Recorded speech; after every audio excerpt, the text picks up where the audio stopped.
Imagine the quiet moment after rain has passed through the forest.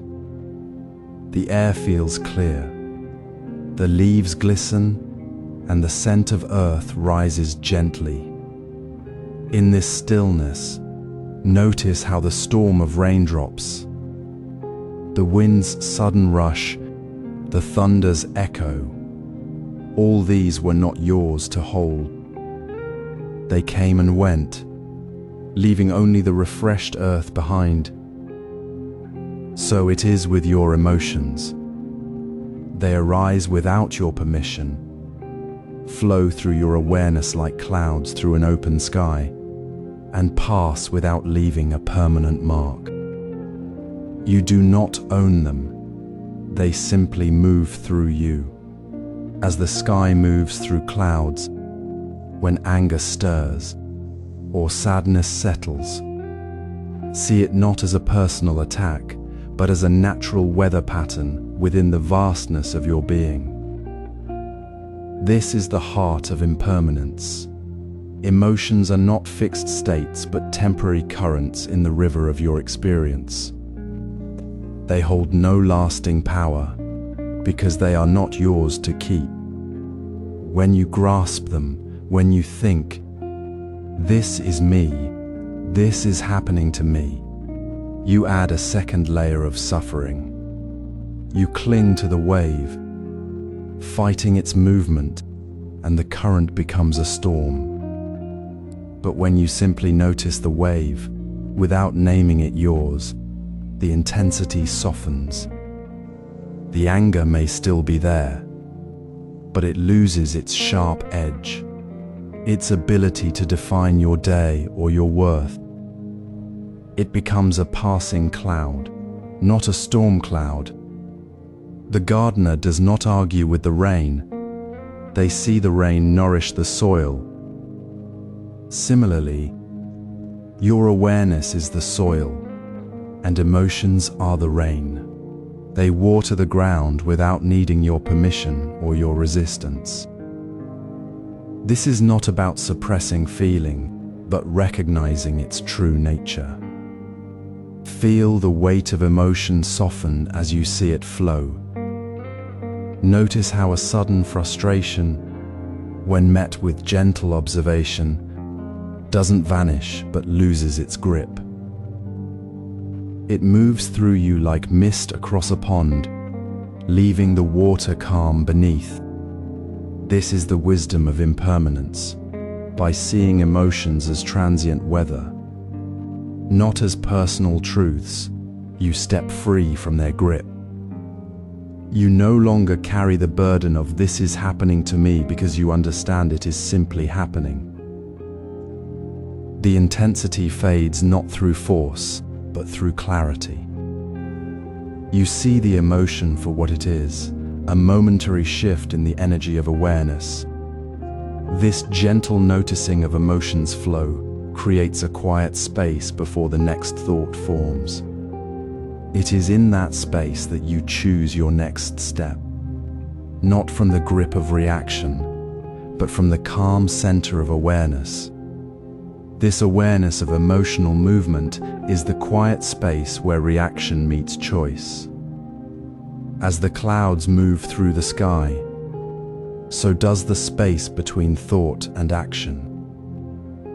Imagine the sudden sting of a harsh word, the jolt of unexpected criticism, the sharp pang when a message arrives with a tone that cuts deep. In that instant, your body tightens, your mind races to defend or retaliate, and the world narrows to a single, personal wound. This is the automatic reaction we all know.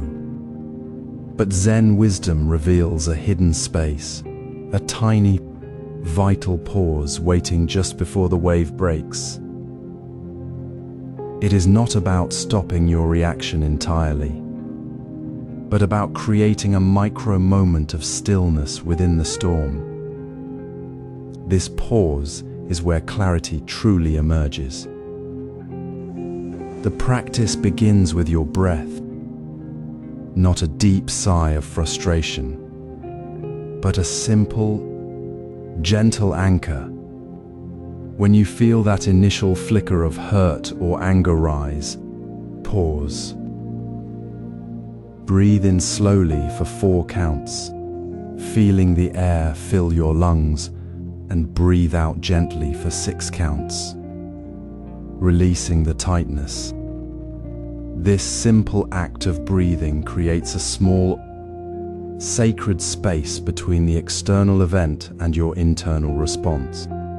In that space, you stop reacting as if the event is a direct assault on your very being. You begin to observe, not with judgment, but with quiet curiosity. Notice what arises in your body. Is there a heat spreading across your cheeks? A tightness in your chest? A quickening of your pulse? Feel these sensations without naming them bad or mine. They are simply sensations, like the wind passing through a tree. They arise, they are felt, and they will pass. You are not the heat, not the tightness, not the anger itself. You are the awareness observing these passing phenomena. This is the heart of the pause, recognizing that the event outside you, the criticism, the mistake, the harsh tone is separate from the story you tell yourself about it. It is not a personal attack. It is simply an event unfolding in the vast, impersonal field of life. Consider the old Zen story of the monk whose precious vase was accidentally broken by a guest. The monk's face showed no anger, no shame. When asked why he wasn't upset, he simply said, "I saw the vase fall. I saw the guest's hand move. There was no me in the breaking." Before the guest's action, he felt the vibration of the moment, the potential for disturbance, but he did not personalize it. He paused within the flow, observed the physical sensation of the vase's fall in his mind, and responded with calm presence, not reactive hurt. He didn't own the event, he simply witnessed it. This is the power of the pause. It dissolves the illusion that external events define your worth or cause your suffering. The criticism isn't about you, it's about the critic's own state, their own unmet needs, their own momentary storm. You are the sky, not the weather. Now, gently bring this practice to your own life. Next time you feel that familiar sting, a critical email, a dismissive comment, a sudden silence, pause. Feel your feet on the ground. Take that slow breath in, out. Notice the sensations in your body without trying to push them away or hold on to them.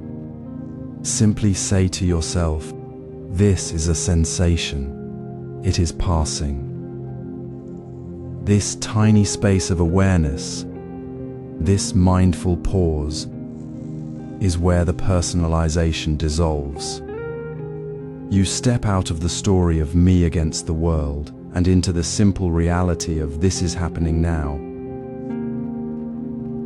With this mindful pause established, we can now gently name the thoughts that arise without becoming attached to them, moving forward into the next step of our practice. The pause is the foundation. The gentle naming is the next clear step in the journey of not taking things personally. You've already begun this practice by creating that quiet space between the event and your reaction. Now, as you sit with the gentle awareness you've cultivated, notice the thoughts arising within that space. They are not yours to own. nor are they reflections of who you are.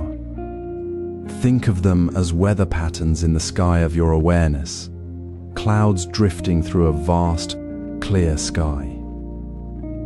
A thought about a past mistake, a worry about tomorrow, a memory of kindness received, or even a sudden flash of irritation. These are simply passing phenomena, not permanent fixtures. They come and go, like leaves carried on a stream. The key is not to chase them, hold them, or judge them as good or bad. Instead, gently name them with neutral words. When a thought of criticism arises, simply notice it as thinking. When planning a project surfaces, recognize it as planning. This simple shift in language creates immediate distance. You are not the thought, you are the awareness observing the thought. There is no need to evaluate it as right or wrong, true or false. The urge to judge often stems from identifying with the thought, believing it defines you. But when you say thinking instead of I am thinking, the narrative of me dissolves. The thought exists, but it no longer carries the weight of personal identity. It becomes merely information passing through the mind, like a bird flying across the sky. You might notice how quickly the judgment falls away when you stop labeling thoughts as mine. The irritation that felt like a personal attack, the criticism that felt like a wound, these lose their sting when you see them as just mental weather. They are events within the mind, not events happening to you. This is the heart of non-judgmental witnessing. It requires no effort, only gentle attention. You simply allow the thought to be what it is, without adding your story to it. There's no need to fix it, argue with it, or push it away. You simply notice it as thinking and let it move on, just as a cloud moves across the sky. This practice creates a spaciousness around your thoughts, a quiet space where the frantic inner dialogue of I am this or I should be that finally settles. You begin to realize that the thinker is not the thought, and the feeling is not the self. The space between the thought and your response becomes your true home. As you practice this gentle observation, you discover something profound. The thought is not the event. The criticism you heard is not the same as the story you make about it. The comment from a colleague is not the reflection of your worth. You are not the storm, you are the stillness within the storm. This clarity, this deep sense of separation from the mental narrative, is where true peace begins to form. It is not about avoiding difficult thoughts, but about changing your relationship to them. You no longer react to the thought as if it were a personal assault. You simply allow it to be, and in that allowing, you find freedom. As we practice this gentle observation, we discover how to anchor ourselves in the present moment. The mind, once tangled in the past or future, finds its natural resting place here, now, in the simple act of noticing. Close your eyes for just a moment. Feel the gentle weight of your body resting on the chair or cushion. Notice the quiet hum of the room, the subtle shift of air against your skin. This simple act of feeling your presence here, now, is the quiet beginning of true ease. In our modern world, emotions often feel like personal storms, something that happens to us, something we must carry. But Zen teaches us that these feelings, like all things, are impermanent, not personal. They arise and pass like clouds in a vast sky. When we notice a wave of frustration or worry, we don't have to become that wave. We can simply feel the ground beneath our feet, the rhythm of our breath, and let the storm move through without claiming it as ours. Consider the old Zen story of the monk walking through a field. A strong wind suddenly blows, scattering leaves everywhere. Instead of feeling the wind as an attack or a personal disturbance, he simply notices the leaves swirling, the cool air on his face, the sound of the rustling grass. He doesn't think, "This wind is ruining my day," or "Why is this happening to me?" He observes the movement, the sensation, the moment itself. The wind does not carry his identity. It simply is. His peace comes from being present with what is, not from fighting what feels personal. This is not avoidance. It is a profound release. When we anchor in the sensory reality of this moment, the texture of the fabric, the distant sound of birds, the feeling of your feet on the floor, we step away from the story we tell ourselves about what's happening. We release the grip of past regrets that whisper you should have done better, and the anxious projections of the future that say something terrible will happen. These thoughts are like shadows cast by the sun. They exist, but they are not the substance of our being. They dissolve when we gently return to the solid ground of now. So let us practice this simple anchor together. Take a slow, deep breath. Now, without judgment, notice 3 physical sensations in your environment. Perhaps it's the coolness of the air on your neck, the steady pressure of your hands resting on your lap, or the soft light touching your eyelids. Feel them fully, just as they are. Don't analyze them. Don't label them as good or bad. Simply feel the chair beneath you, the sound of your own breath, the weight of your body in this very moment. As you notice these sensations, feel the subtle release that happens when you let go of the need to make them personal. The frustration, the worry, the sharpness of a moment, they don't vanish, but they lose their power to define you. They become like weather, passing through the sky of your awareness, leaving the sky itself untouched and vast. This is the heart of impermanence made real, not a philosophy to understand, but a felt experience to live. This anchoring is not a single act. It is the gentle, consistent practice of returning again and again to the stability of the present. It is the quiet space where we no longer react to life as if it were a personal attack, but simply observe it as it unfolds.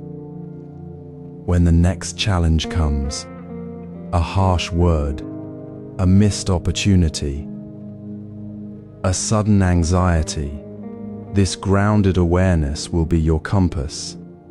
It will prepare us to navigate daily triggers with greater ease.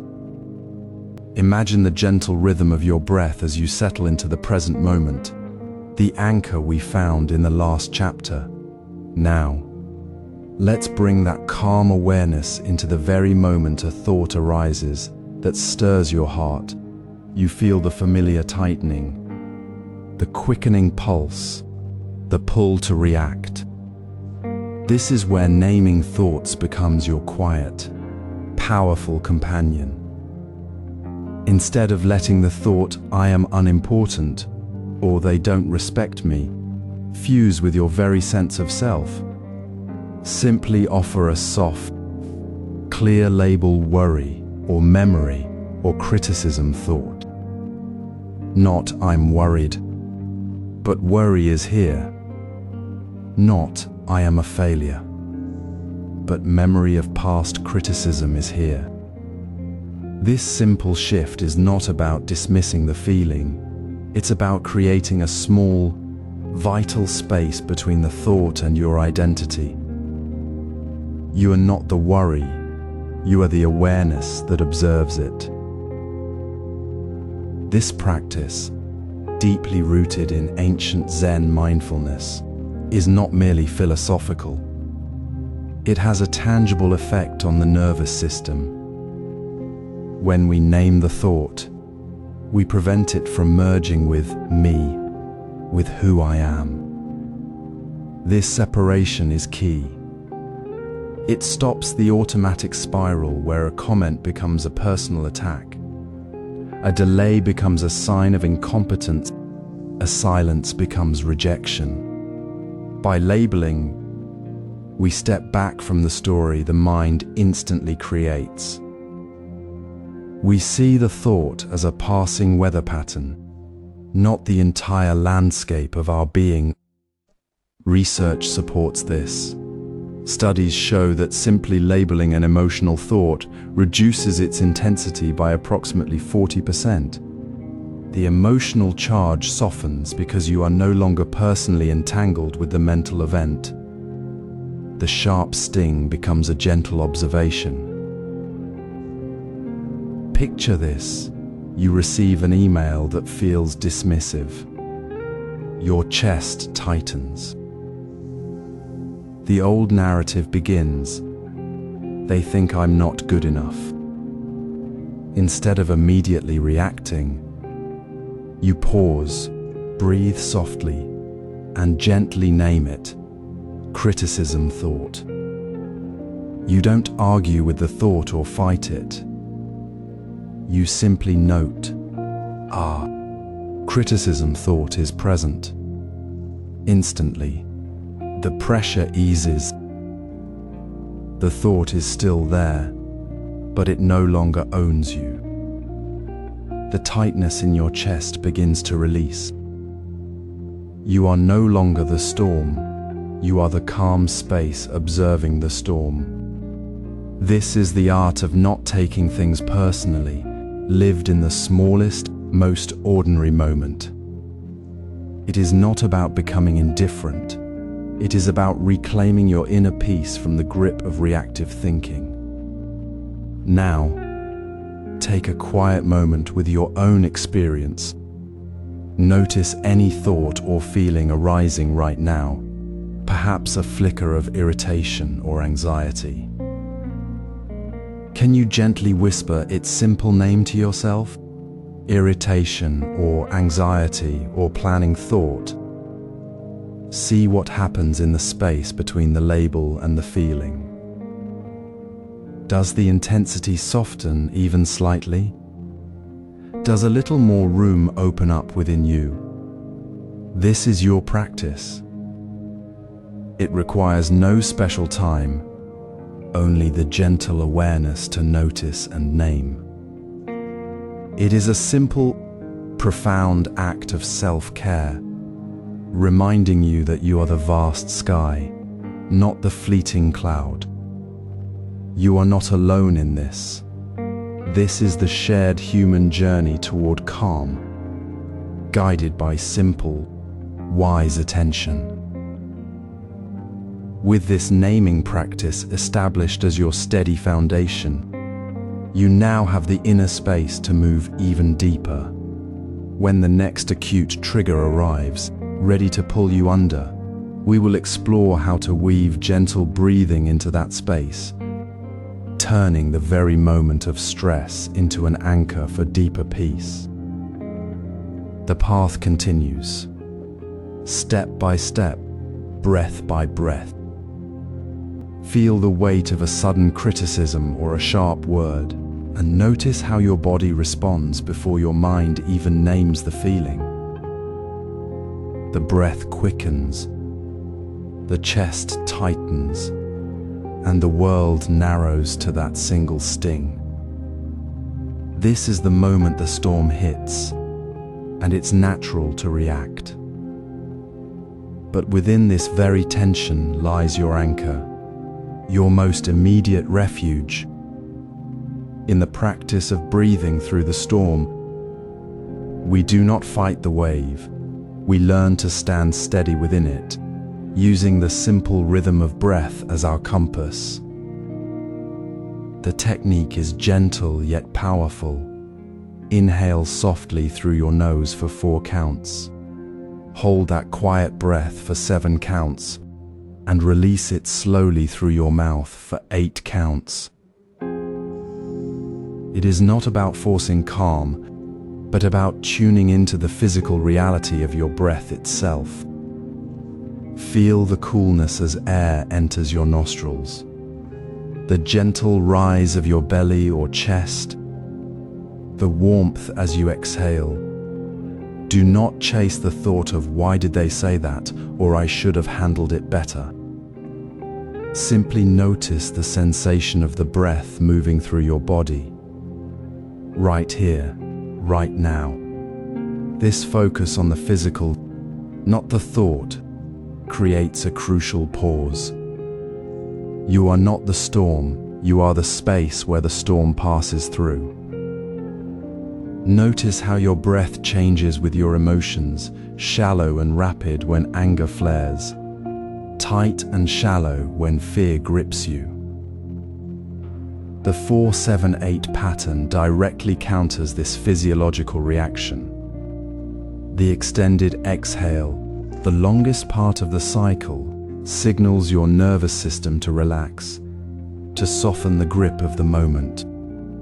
It is a physiological reset happening before the mind can spiral. As you practice this, you create a small, reliable island of calm within the emotional tide. You begin to see that the feeling of being attacked, of being personally wounded, is not a fixed truth, but a temporary wave of energy moving through your body.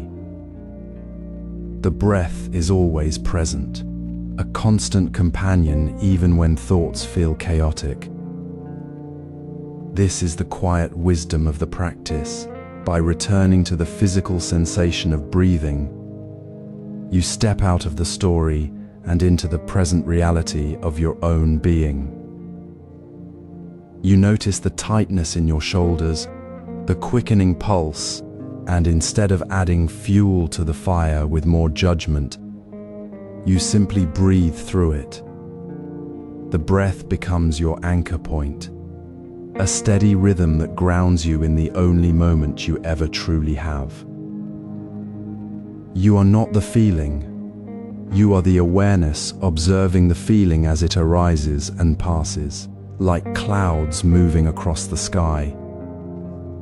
This simple act of focusing on the breath's physical presence, its coolness, its movement, its steady pace, creates a space where reactivity dissolves into stillness. It is not about denying the emotion, but about allowing it to move through without being consumed by it. The calm you create physiologically through this breath is the foundation for the next step.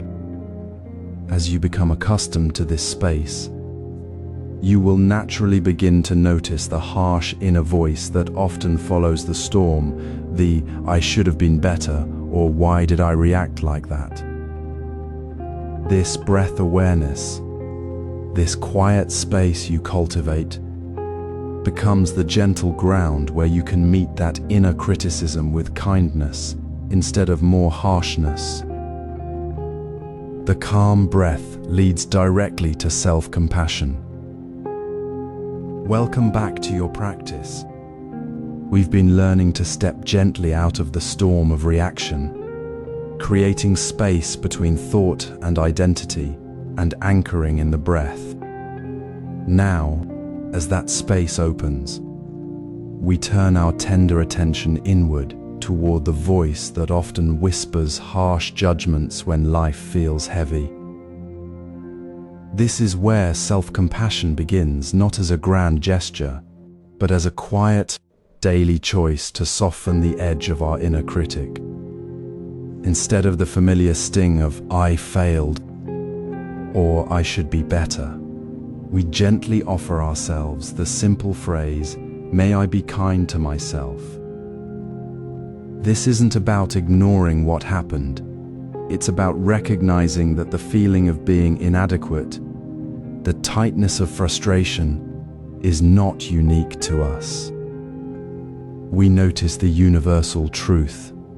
Suffering, in its many forms, is part of the human condition.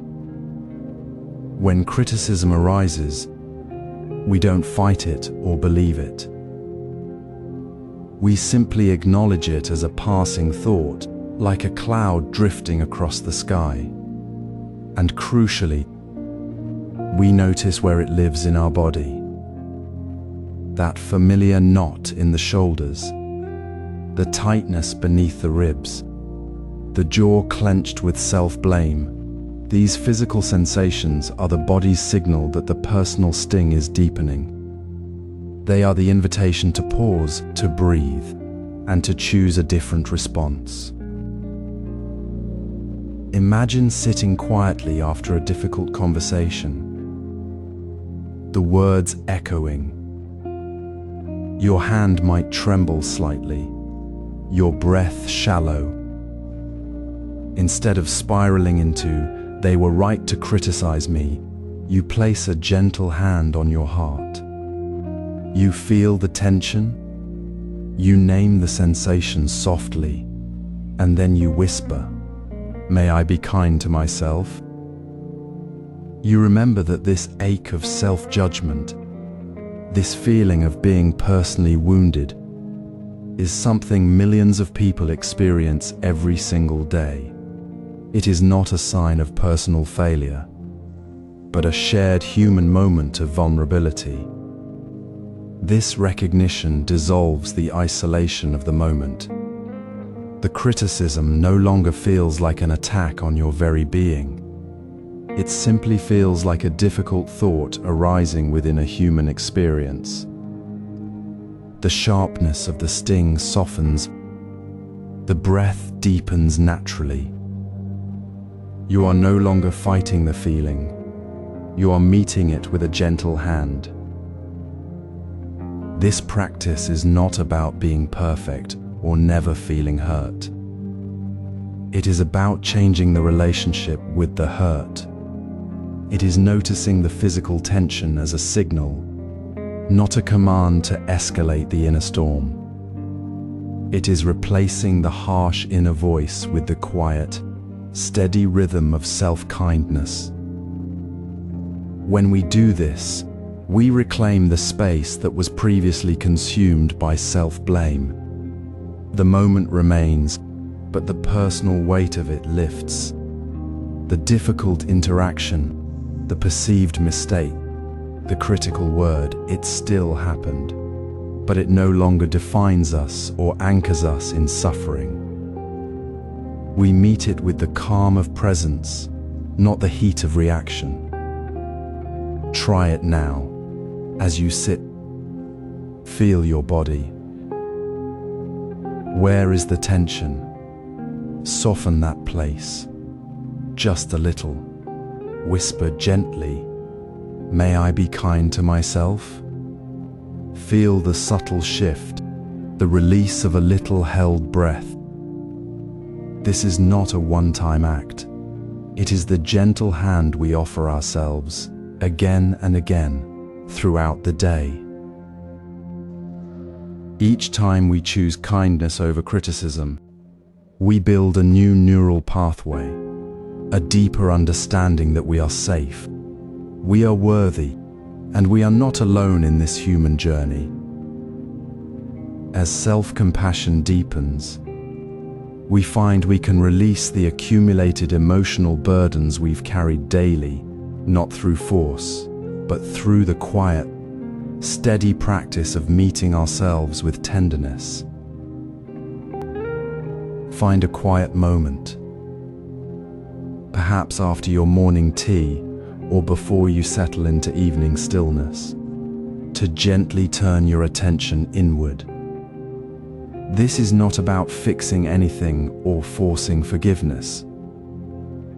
It is simply about noticing where resentment has settled within you, like a stone held too long in your palm.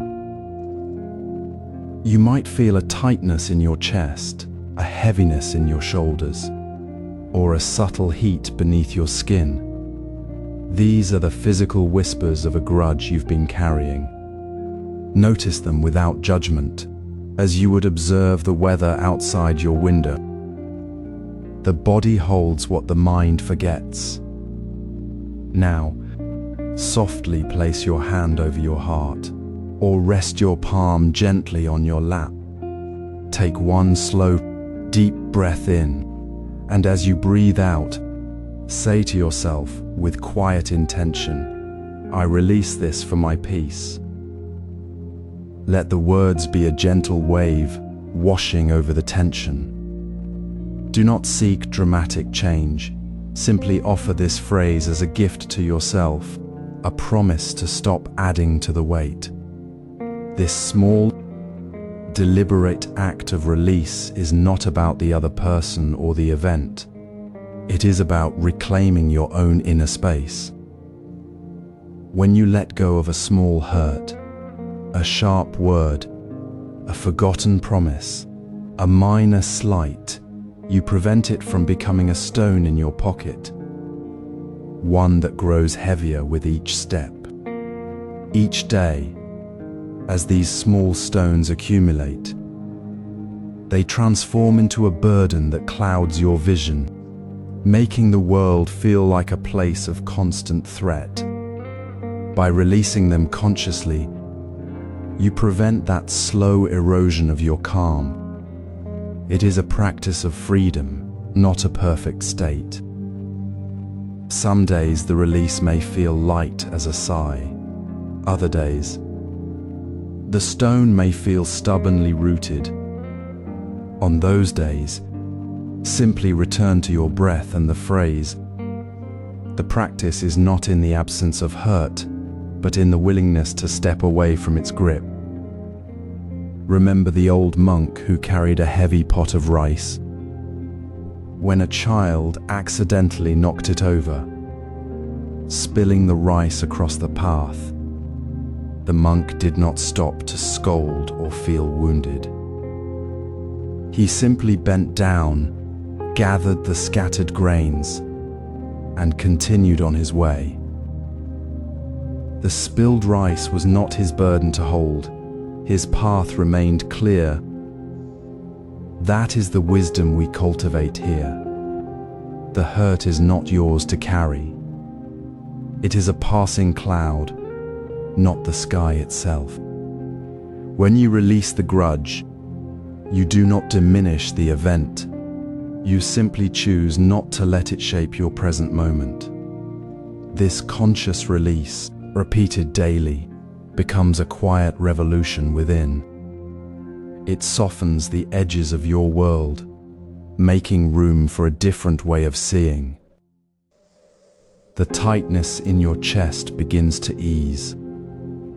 The heaviness in your shoulders lifts. You begin to notice not just the other person's words, but the human behind them, caught in their own struggles. Releasing these burdens makes space for understanding others' perspectives without personalization. After releasing small resentments with gentle awareness, we find ourselves more open to seeing how deeply we personalize the world around us.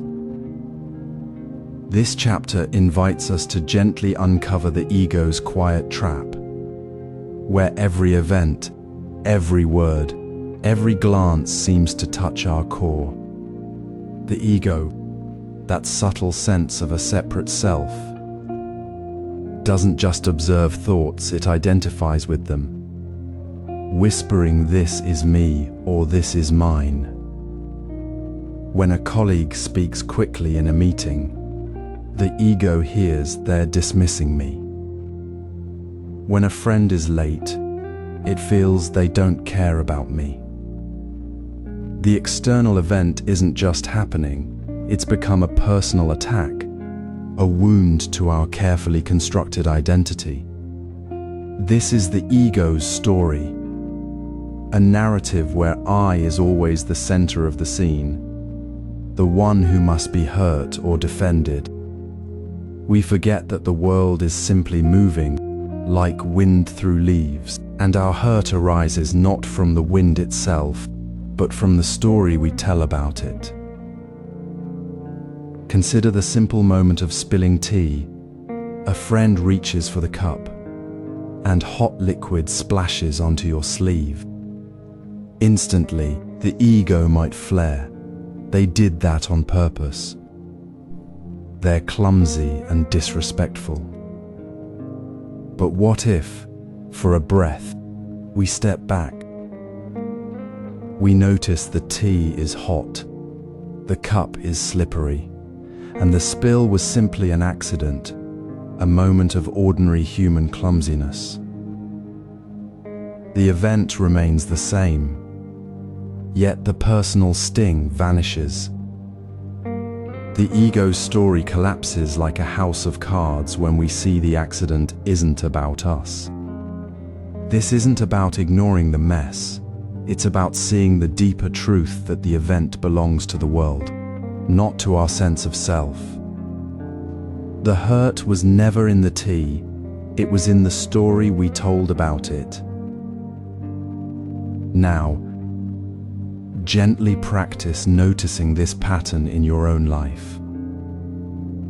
The next time you feel a pang of hurt, perhaps from a text that felt curt or a comment that seemed sharp, pause. Don't judge the feeling. Simply ask, where is the I in this? Is it I am being ignored, or someone is not speaking kindly right now? Is it I am unimportant, or this situation feels uncomfortable? Notice how the word I pulls you into the story, making it personal. Then, softly observe the event itself, the words spoken, the situation unfolding, the world moving without needing to target you. This quiet shift reveals the illusion that our identity is separate and fragile, when in reality, we are part of a vast, flowing river of experience. The ego's trap tightens when we believe the story. It loosens when we see the story for what it is, a temporary, human response, not a reflection of who we truly are. This recognition is not about becoming indifferent. It's about freeing ourselves from the exhausting effort of defending a self that never truly existed as a fixed point. When we see how the ego personalizes events, we begin to notice the expectations we carry, expecting others to see us, to treat us a certain way, to confirm our worth. These expectations, like hidden anchors, pull us into the ego's story. Recognizing this trap allows us to let go of expectations that fuel personal hurt, stepping into a space where the world can simply be as it is, without needing to be about us. In that space, there is no one to be hurt, only the gentle flow of life unfolding. As we soften the edges of the world through mindful release, a deeper layer of our inner landscape comes into view. The ego, that quiet narrator within, often weaves a story around events that have no personal meaning at all. It whispers, "This should be different. or they meant to hurt me, planting seeds of expectation where none were sown.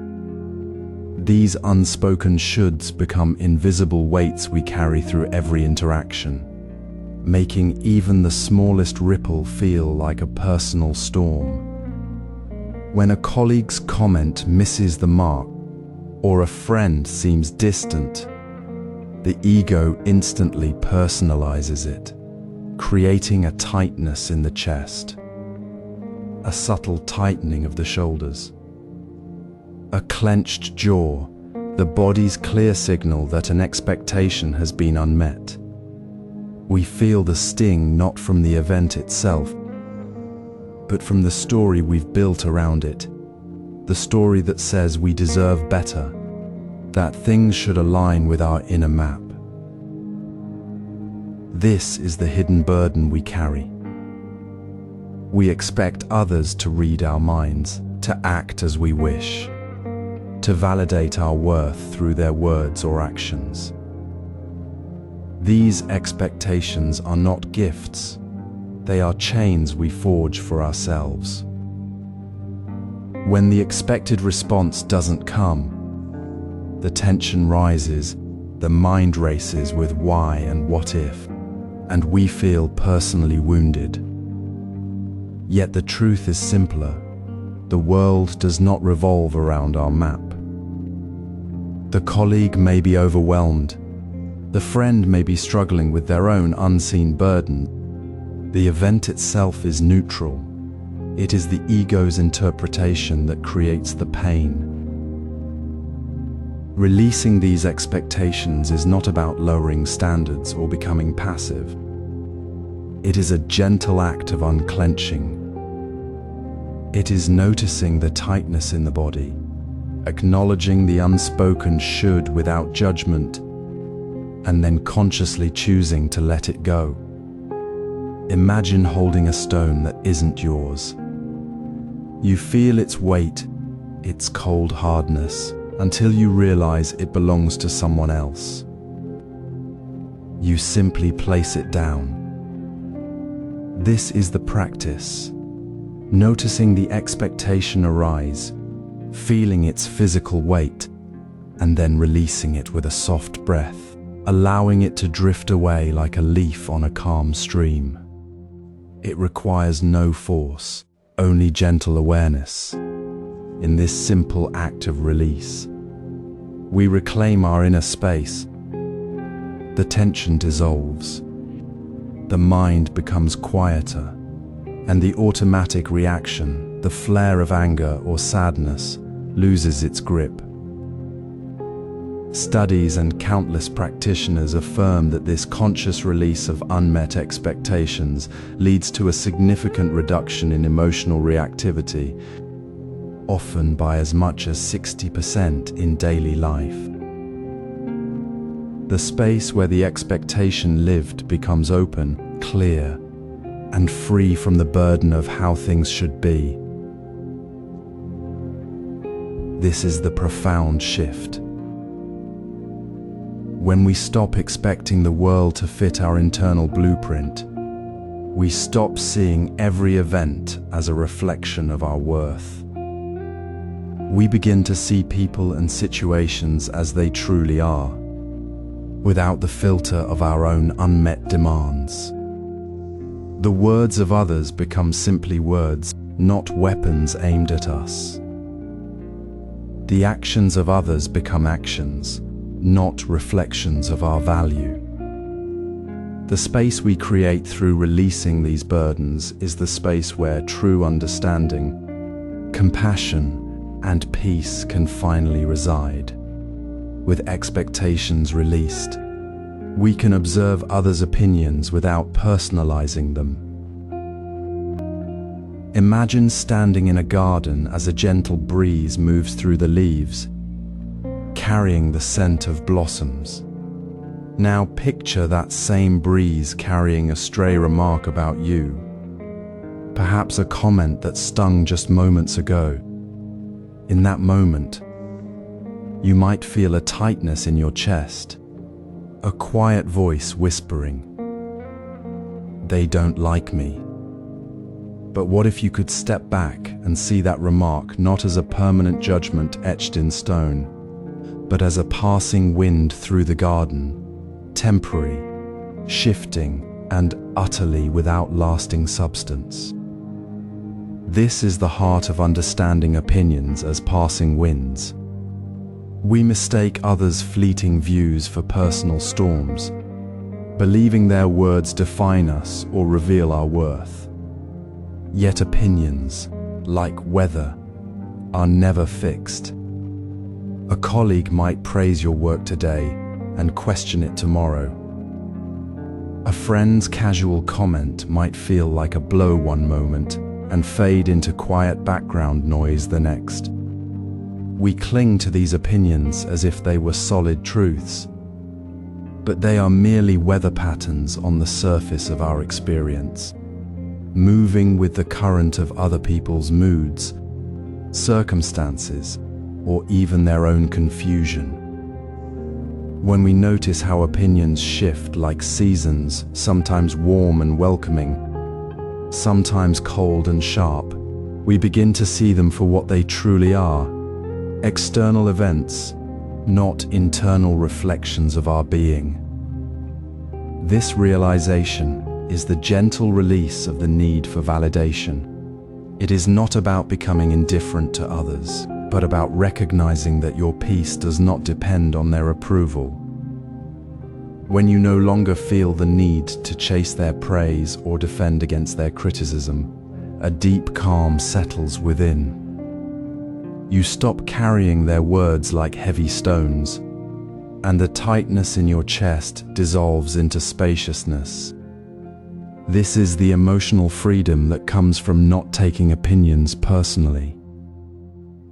It is the quiet understanding that their view is a reflection of their own journey, not a mirror held up to your core. Next time a comment lands, pause. Notice the physical sensation, perhaps a tightening in your shoulders. Then, gently observe the thought, "They don't like me," without believing it. See it as a passing cloud, not a permanent storm. Ask yourself, does this opinion change who I am? And in that space, you will feel the lightness of release. You are not defined by the wind, you are the calm ground beneath it. This quiet observation, this practice of seeing opinions as transient weather, prepares us to accept unchangeable circumstances without resistance.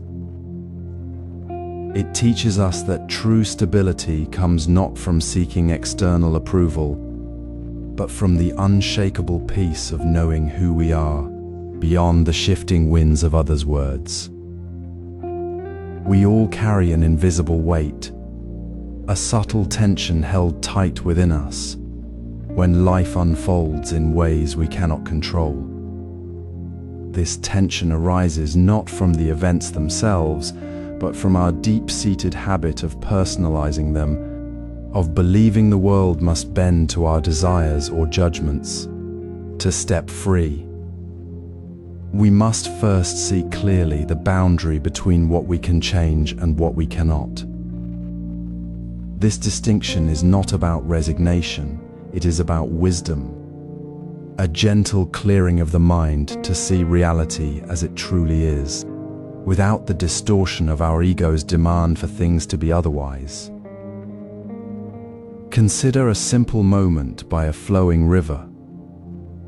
You might stand on the bank, wishing the water would stop, or change its course to suit your path. You feel the frustration, the tightness in your shoulders, the heat in your face as you struggle against the current. Yet the river flows on, unchanged by your wishes. The struggle is entirely yours. The river simply is. This is the essence of what cannot be changed. It is not about the river being wrong, It is about our resistance to what is. When we notice this resistance, the clenched jaw, the tight chest, the mental grip of "it shouldn't be this way," we begin to see the ego at work, creating a personal battle where none exists in the world itself. Mindful acceptance is not passive surrender. It is the active choice to release the struggle. It is the softening of the shoulders, the deepening of the breath, the quieting of the inner voice that says, "This is happening to me." We notice the heat of resistance, acknowledge it without judgment, and then gently let it go.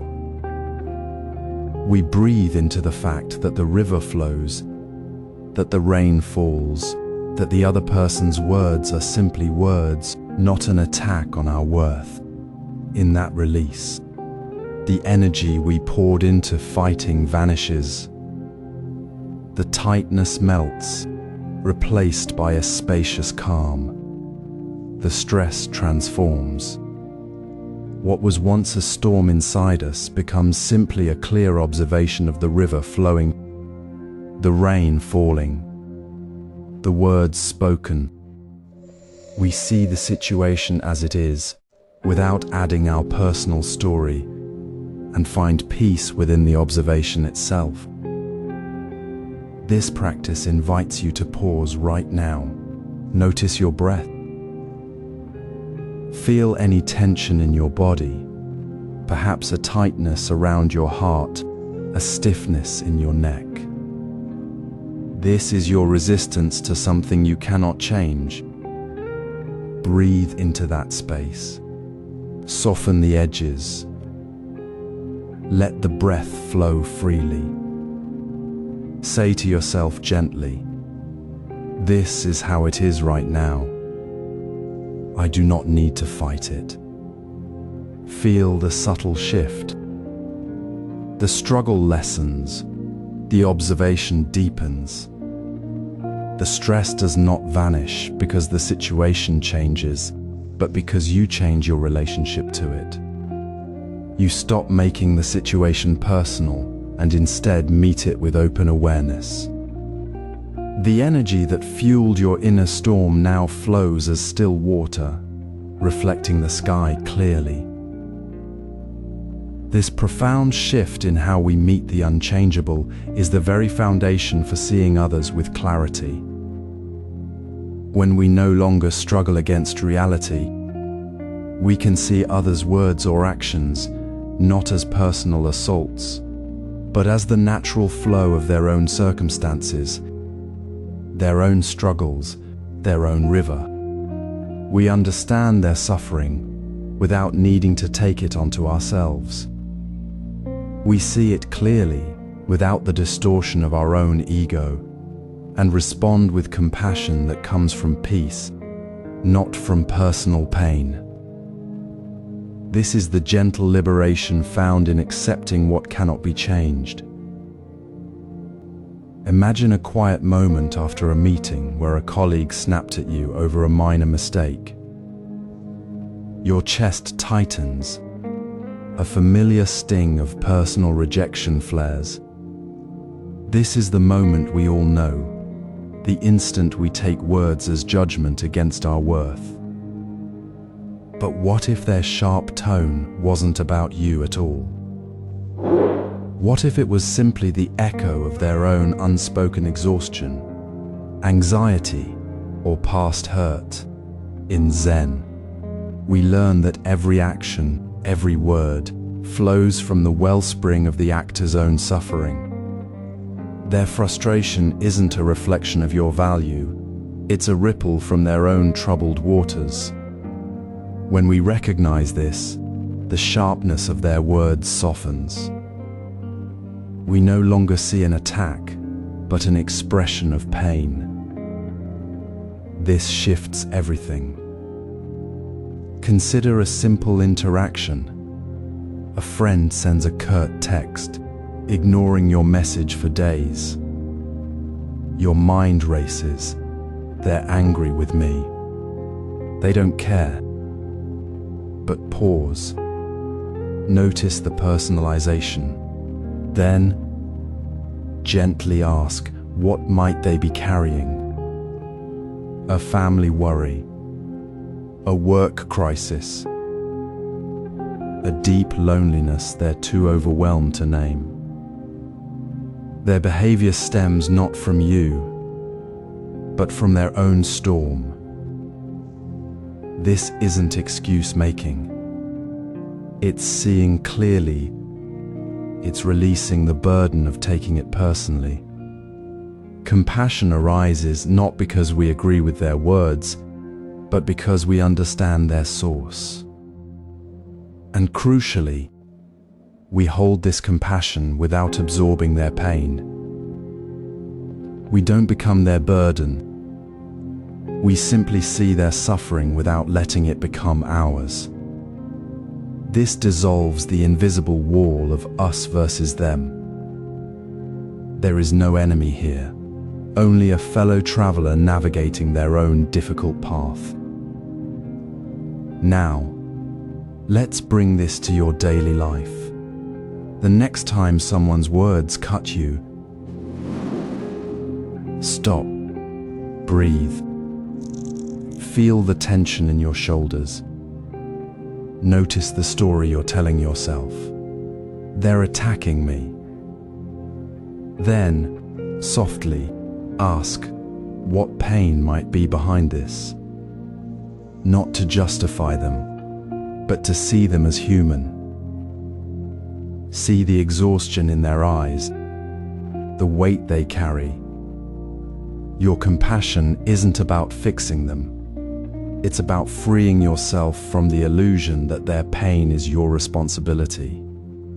It's releasing the need to be right, to defend, to feel hurt. You simply hold space for their suffering without letting it shake your calm. This isn't indifference. It's a deep, steady love that says, I see you are hurting, and I am safe in my own center. In that space, resentment dissolves. The relationship changes, not because you changed them, but because you stopped seeing them as a threat. You see them as they are, fragile, struggling, just like you. This quiet shift in how we meet others is the foundation. When we stop taking their actions personally, we no longer see relationship changes as losses or betrayals. We see them as natural currents, like seasons shifting. A friendship deepens, or it gently fades. Both are simply expressions of life moving forward. We don't cling to what was, nor do we resist what is.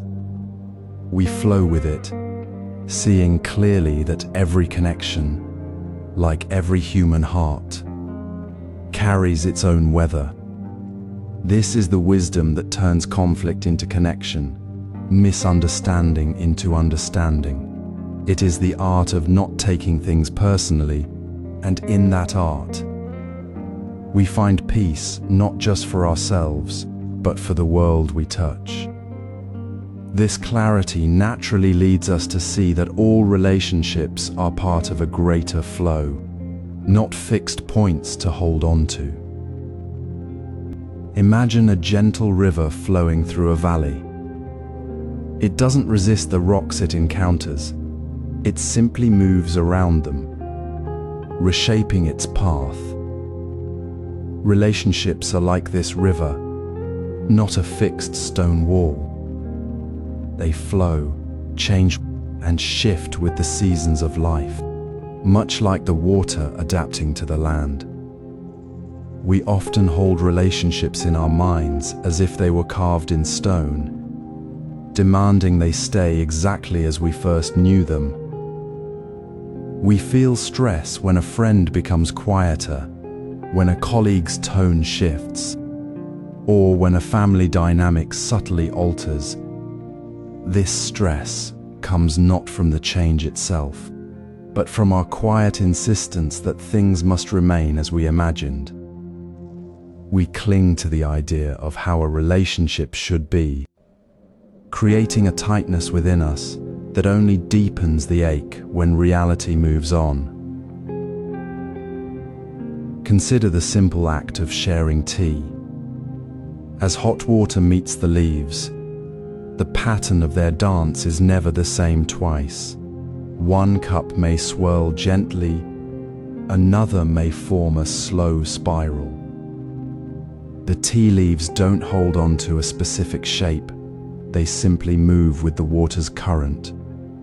In the same way, relationships are not static positions but a continuous, living movement. A friendship may deepen in unexpected ways. A work partnership may shift focus. A family connection may evolve through life stages.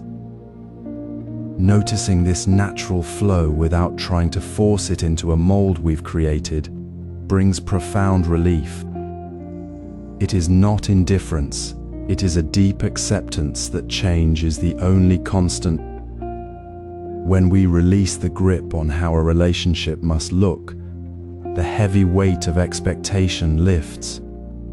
We breathe easier, seeing the interaction not as a personal reflection of our value, but as a momentary current in a much larger stream. Try this today. Notice one small shift in a relationship without judgment. Perhaps a colleague seems distant, or a loved one's energy feels different. Instead of thinking, "They don't care about me anymore," simply observe. This is how they are right now. Feel the space that opens when you stop trying to fix or control the moment. You might realize the shift wasn't about you at all, but about their own journey, their own quiet currents. This isn't about giving up, it's about meeting reality as it is, with open hands. The stress dissolves because you are no longer fighting the river's course. You are simply flowing with it. This gentle perspective, this deep understanding that all connections are naturally fluid, becomes our compass for navigating the digital world. When a comment feels sharp online, when an online interaction stings, we remember the river. We see the words not as a personal attack, but as a momentary ripple in the vast current of digital life, a reflection of the person's own inner landscape, not a judgment on us. It makes the noise of the online world feel less like a personal assault and more like the natural sound of the river flowing past. This is how we move through relationships with ease, both face-to-face and in the digital stream, without taking anything as a personal reflection of our worth. Imagine scrolling through your feed. A comment lands like a pebble in still water, and suddenly your chest tightens. That quick sting, the urge to fire back. This is the moment we personalize the digital world. We mistake others' words, born of their own unseen pain, for attacks on our core. Yet the truth is simple. Their frustration is their burden, not yours to carry. When we release the need to react, we step out of the storm. This isn't indifference, it's the deep calm of recognizing that every comment, every heated thread, is a ripple on a vast ocean, not a wave crashing against our shore. Consider the ancient teaching of water in a cup. If you stir it, the reflection of the moon becomes distorted. You see only chaos, not the moon itself. Social media is like that stirred cup. Our attention flickers over every ripple, mistaking the disturbance for the truth. But when we let the water settle, the moon appears clearly. The same applies here. When a post triggers you, notice the heat in your hands, the tightness in your throat. This is your emotional spike, a signal to pause. Do not engage. Do not scroll further. Step away from the screen. Physically move to another room. Pour a glass of water. Or simply breathe for 3 slow counts. This small distance creates space between the trigger and your reaction. It is in this space that the illusion of personal attack dissolves. Practitioners who consciously create this physical and mental distance report a 75% reduction in online stress within weeks. Why? Because we stop feeding the cycle. We stop seeing a comment as a demand for our presence, and instead recognize it as a momentary disturbance in the digital current.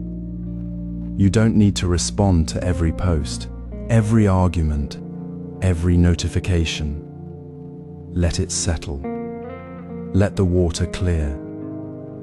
Your worth isn't measured in likes or replies.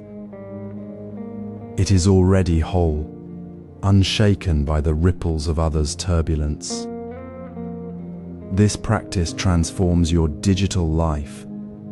Instead of reacting to a viral post, you might feel a quiet knowing, this is not about me.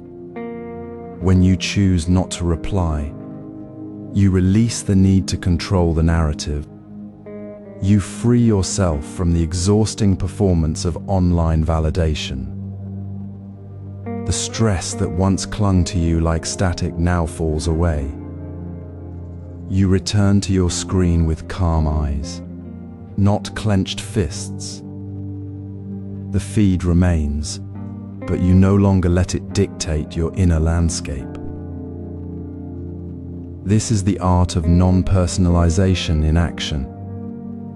It is not about ignoring the world, but seeing it clearly without distortion. It is the quiet strength of knowing your peace is not dependent on external approval. You are not the ripple, you are the still water beneath it. With this digital calm established, we can turn our attention to the next current of relationships, applying this same mindful clarity to conflicts that arise at work, where the stakes feel higher and the interactions more immediate.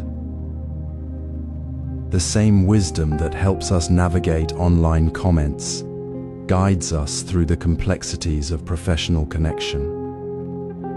Imagine a team meeting where tension hangs thick as fog. A colleague interrupts your point, their tone sharp. Your first thought might be, they disrespect me.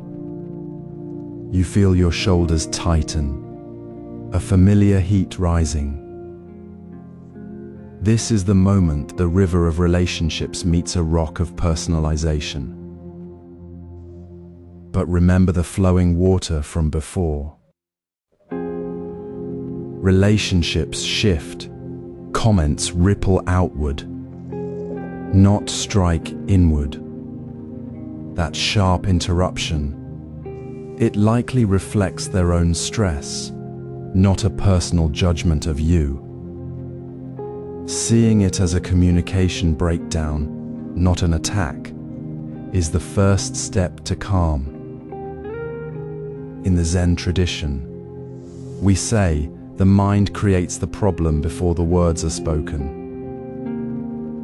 We often hear criticism as a blow to our worth, but it is rarely about us at all. It is about the speaker's own burden, their fear, their unmet need. When you notice that inner flinch, that automatic, this is about me, pause, breathe. Ask gently, is this truly about my actions? Or is it a reflection of their state right now? This noticing is mindfulness in action. It dissolves the personal sting. Now, instead of the defensive, "You never let me finish," try the open, "I feel my point wasn't fully heard just now." This simple shift, using "I feel" without blame, transforms the air. It stops the blame game. It invites collaboration. Imagine saying this in the meeting. The colleague might relax, realizing you're not attacking them. They might say, "I was worried about the deadline. I rushed." Now the real issue surfaces, the shared pressure of time, not a clash of personalities. The conflict shifts from you versus me to we versus the problem.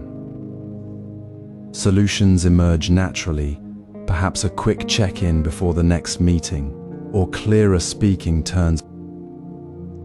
This is the art of not taking things personally at work.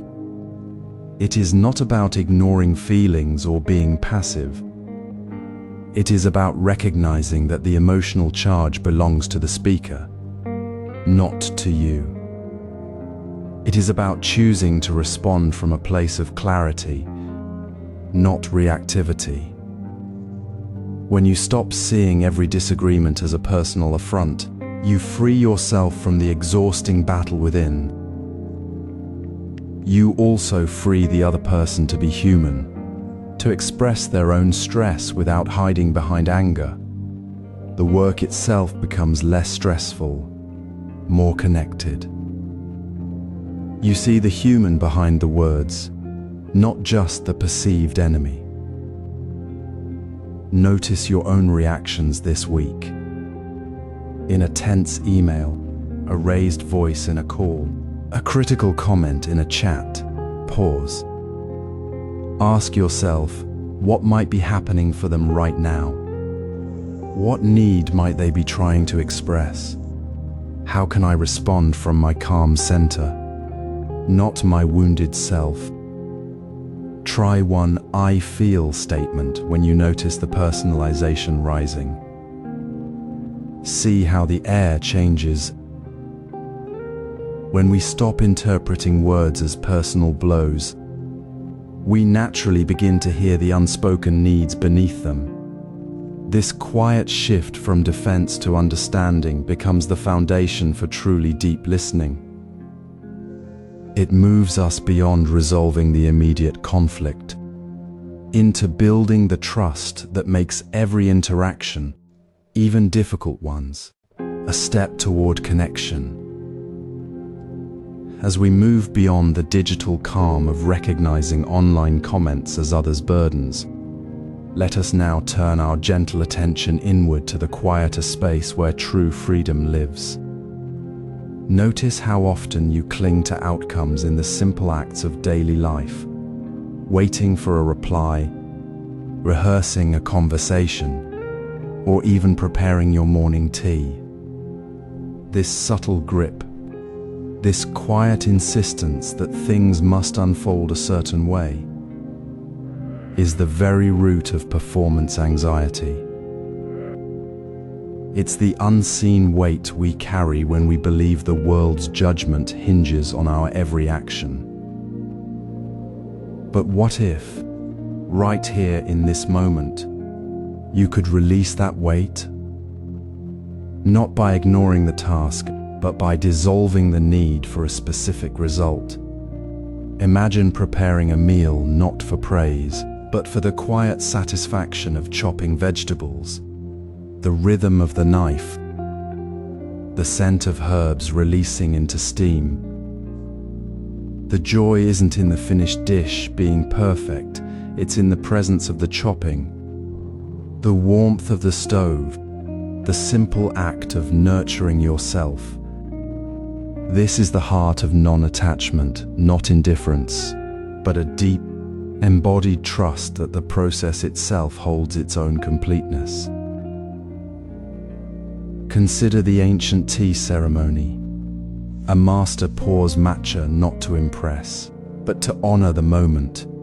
They whisk the powder with slow, deliberate care, watching the foam rise, feeling the bamboo whisk's texture, hearing the soft sound of water. They don't chase the perfect cup. They are fully present with the steam, the bowl's warmth, the quiet focus of the gesture. If the bowl cracks or the foam falls, they simply begin again, without a flicker of frustration. Why? Because the true purpose wasn't the final cup. It was the mindful action of pouring, the connection between hand and moment. This isn't about giving up effort. It's about surrendering the tightness around the outcome. When you stop measuring your worth by whether a project lands perfectly or a conversation flows smoothly, the anxious energy that once drained you begins to soften. You breathe more easily. Your work becomes clearer because you're no longer distracted by fear of failure. You simply meet each step with your whole presence, and in that meeting, there is peace. So take a moment now. Pause wherever you are. Notice the next small task you're about to do: folding laundry, typing an email, walking to the bus. Feel the subtle tension in your shoulders as you anticipate how it should go. Now, soften that tension. Breathe into the action itself. Feel the fabric under your hands. Hear the click of the keyboard. Sense the rhythm of your steps. Let go of the invisible checklist in your mind. The email doesn't need to be perfect to be useful. The walk doesn't need to be effortless to be meaningful. Find the quiet joy in the doing, not the imagined result. This practice isn't reserved for grand moments. It's woven into the ordinary fabric of your day. When you do this, you'll notice how the tightness in your chest loosens, how your focus sharpens, how the fear of not being enough fades into the background. The anxiety that once made you rehearse endlessly or worry over every detail simply dissolves when you return to the simple truth of the present action. This practice of letting go deepens into silent observation of the mind itself. Imagine a single leaf drifting down from a tree on a quiet morning. Watch it float, not trying to control its path, not wondering where it will land. Just observe its gentle descent.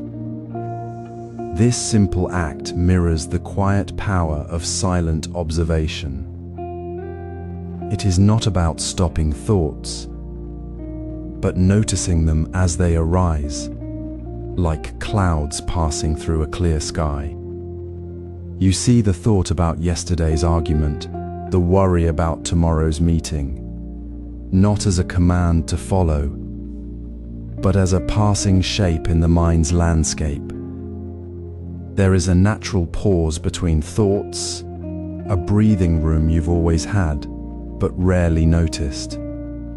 That space is where true awareness lives. When criticism lands, perhaps a sharp email or a dismissive comment, instead of instantly reacting, pause. Feel the space before your mind rushes to defend or explain.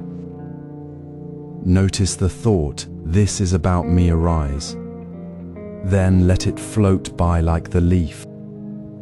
You don't need to dissect why it appeared or how to fix it. The need to understand every flicker of thought is what tightens the knot of stress. Release that need. Allow thoughts to come and go without weaving them into your personal story. See the criticism as the speaker's own tension, as CH4 taught. But now deepen it further. See the thought about the criticism as just another thought, not a reflection of your worth. This is embodied non-attachment. It's not indifference, it's a profound shift in perspective. Your mind isn't a battlefield where every comment must be fought over. It's a spacious room where thoughts enter and leave, and you remain the calm observer. The space between thoughts isn't empty, it's filled with quiet presence. When you practice this, you realize you're not the story your mind tells you. You are the awareness that holds the story. This creates a deep, unshakable spaciousness. It's not about becoming emotionless. It's about seeing emotions as weather passing through the sky of your being, not as the sky itself. You feel the sting of criticism, but you don't let it become your entire world. You notice the heat in your chest, then you feel the cool space around it. You see the thought, "They don't respect me," and gently step back, noticing the space where that thought existed. You don't chase it. You don't argue with it. You simply let it be part of the flow. This isn't a technique to master.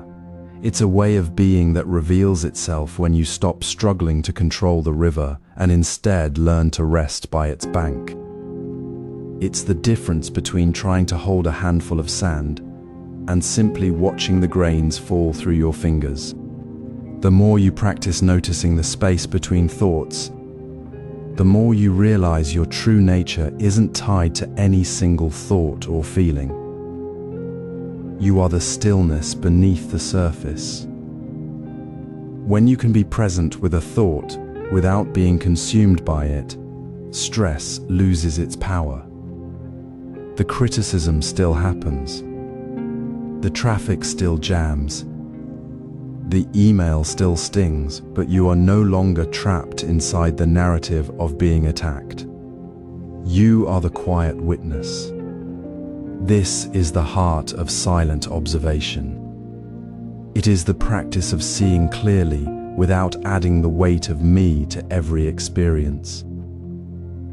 You don't need to fix the thought, you just need to see it. And in that seeing, the tightness dissolves. You find that you're already whole, already spacious, even as the world continues to move. This deepens the work of CH05SC01, where we release attachment to outcomes by engaging fully in the present. Now, you see the mind itself as the present moment, not as a place to get lost. With silent observation established, we can find stillness even in chaotic environments. The storm outside remains, but within, there is a deep calm.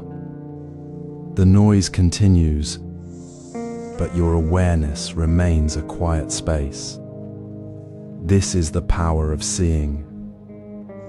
It is not a distant ideal, but the very ground beneath your feet, right here, right now. Imagine the relentless hum of the city outside your window, the constant ping of notifications, the weight of unfinished tasks pressing in. This is the chaos of modern life, a familiar storm that can easily pull you into its whirlwind of reaction. But within this very turbulence, a deeper truth awaits you, not as a distant ideal, but as a present reality you can touch right now. True stillness isn't found by escaping the storm, it's discovered within its very heart, by noticing the quiet space that exists even as the winds howl. This is the essence of finding stillness amidst chaos. It begins not with forcing calm, but with a gentle shift of attention inward. Notice the subtle space between thoughts, the quiet rhythm of your breath that continues undisturbed, even as the world outside feels overwhelming. Your breath is the constant anchor, always present, always available. When the email arrives that stings, when a conversation turns sharp, simply return to the feeling of air moving in and out of your body. Feel the coolness of the inhale, the warmth of the exhale. This simple act, repeated again and again, is not about ignoring the chaos. It's about recognizing that the chaos is happening around a deeper, unshaken awareness. You release the frantic need for the external world to be calm for you to feel peaceful. You stop fighting the storm and discover the calm within it. Consider the story of a monk walking through a fierce storm. Rain lashed down. Wind tore at his robes, and the path became a slippery mudslide.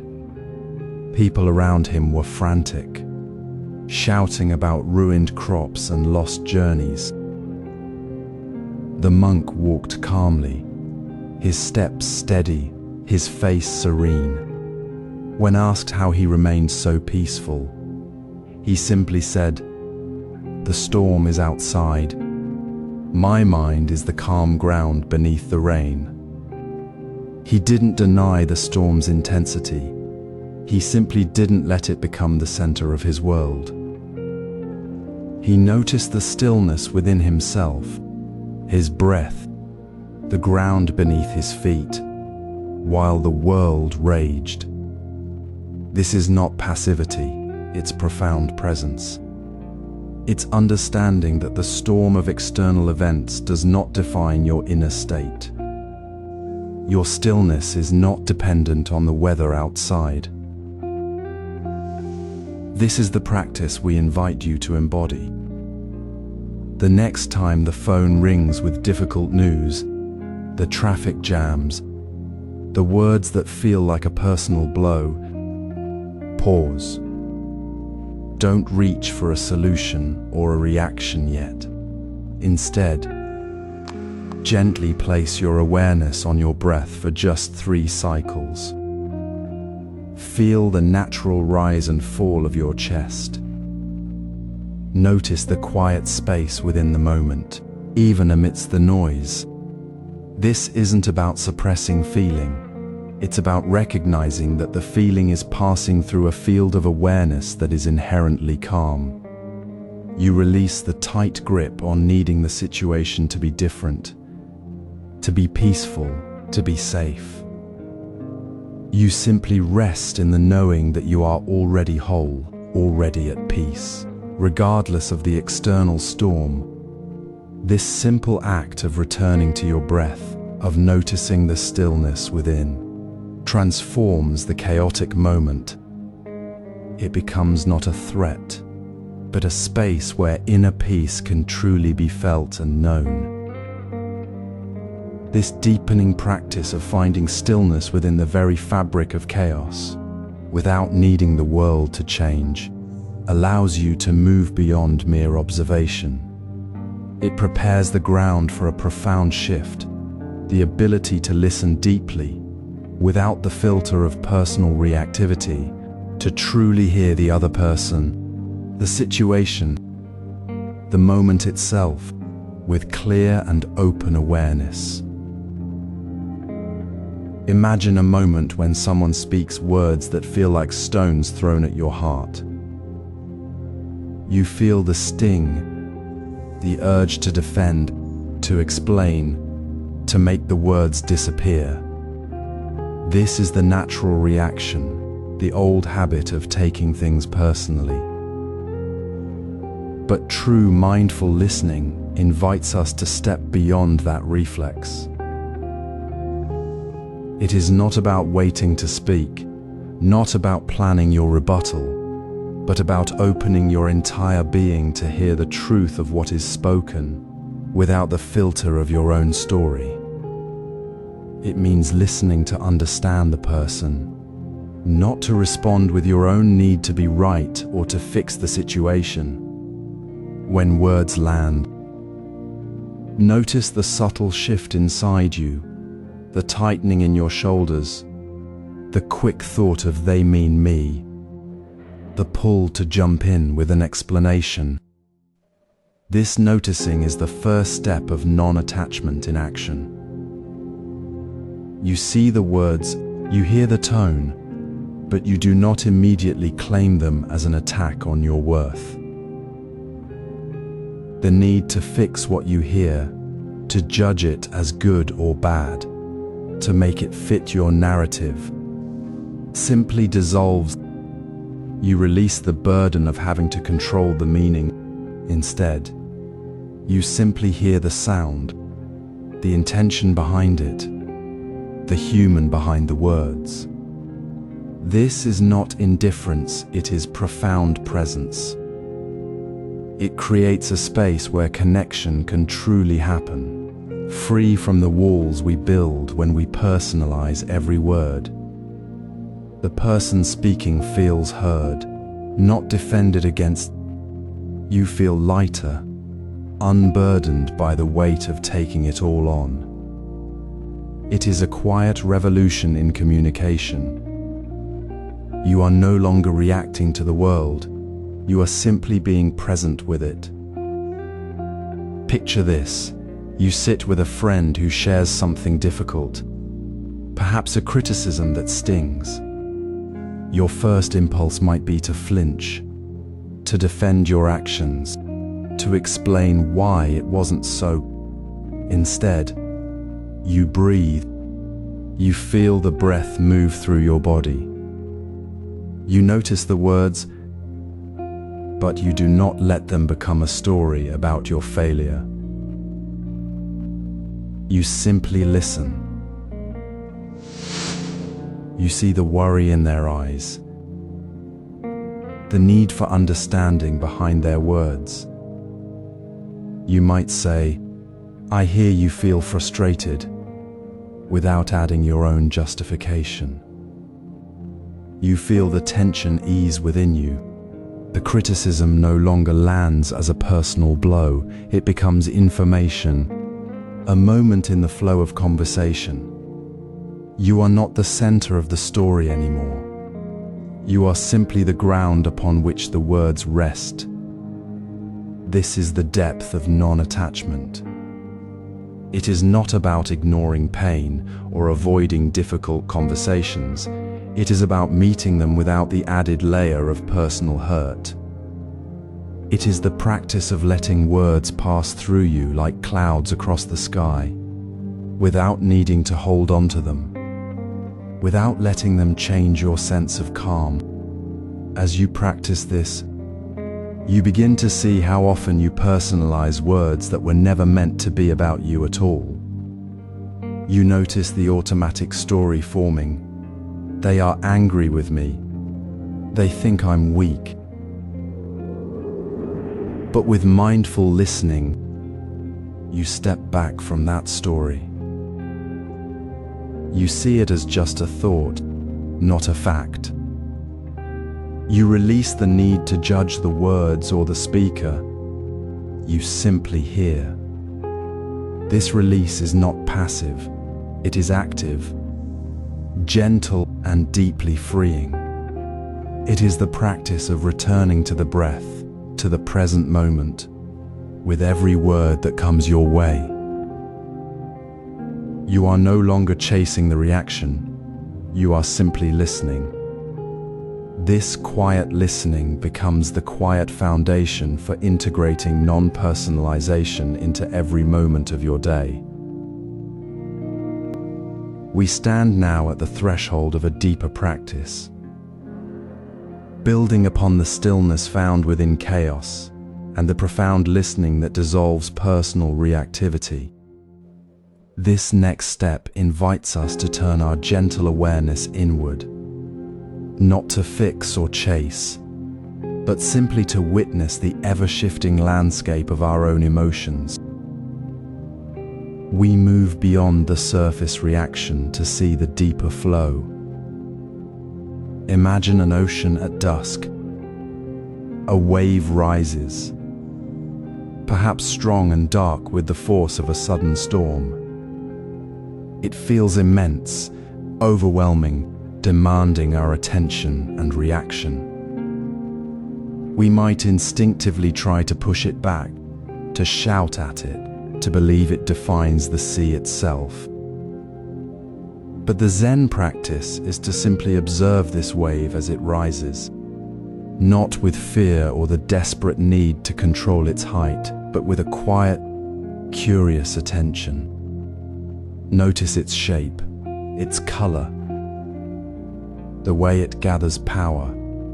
Then, as inevitably it does, watch it begin to soften, lose its sharp edge, and gently recede back into the vast, calm ocean beneath. This is the natural rhythm of emotional waves. They rise, they peak, they fall, not because we will them to, but because they are part of the dynamic flow of being. This is the heart of observing emotional waves with curiosity. We do not label the wave as bad because it feels intense or good because it feels calm. We simply notice this is anger, rising now. This is sadness, present now.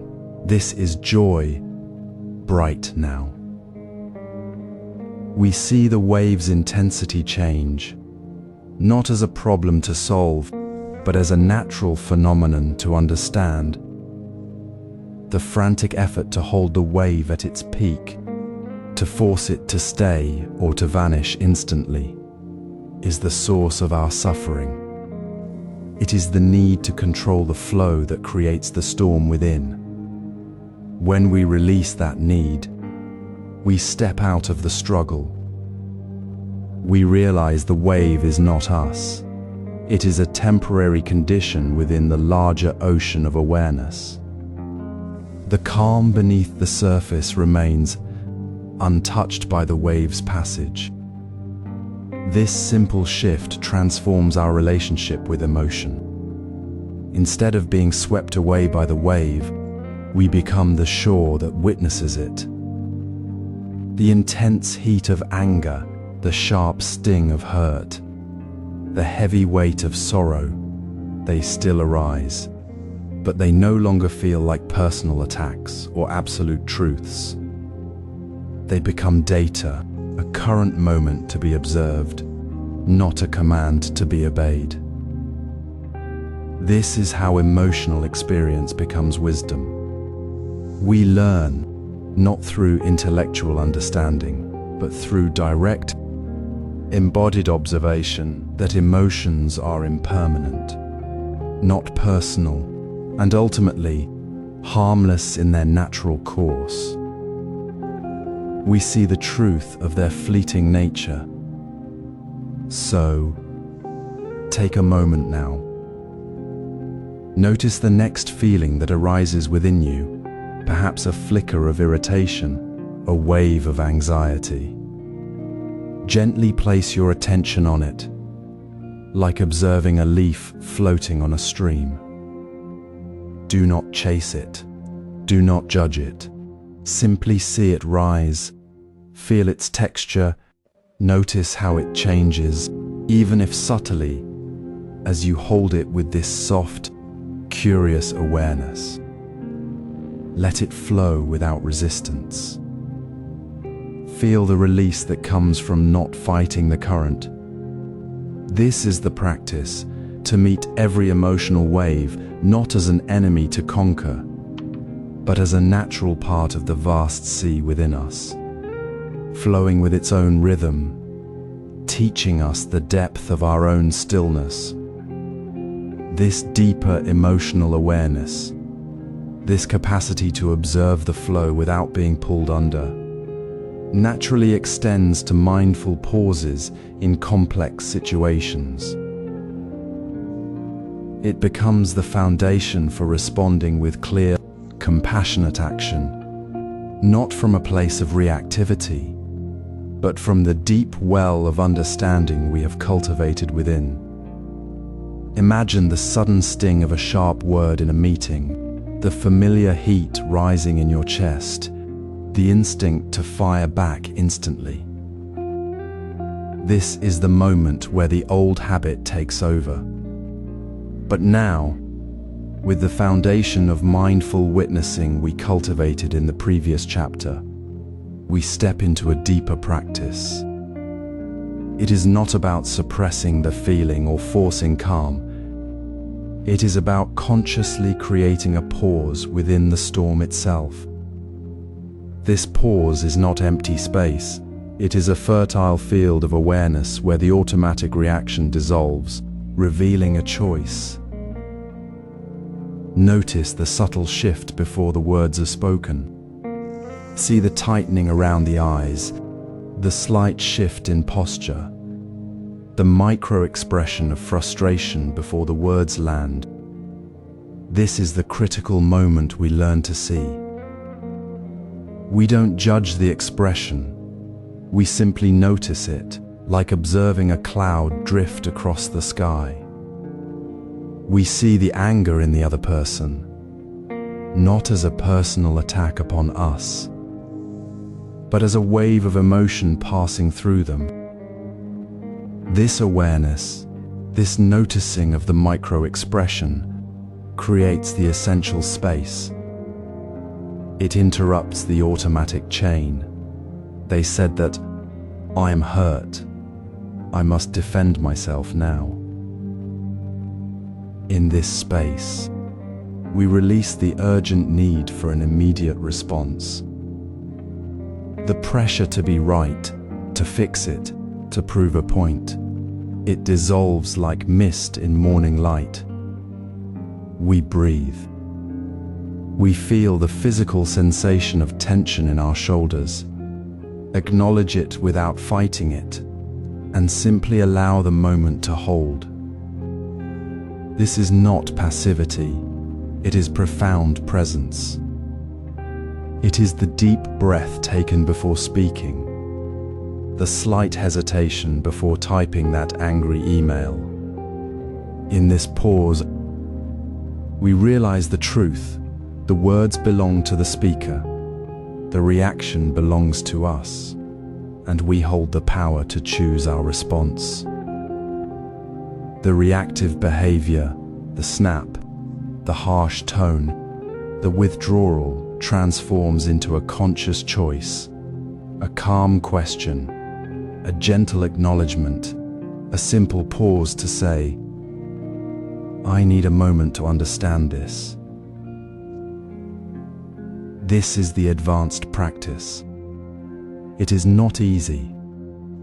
The old neural pathways pull strongly, but with consistent mindful practice, that pause becomes shorter, more natural, more available. It is the space where compassion for the other person and compassion for ourselves meet.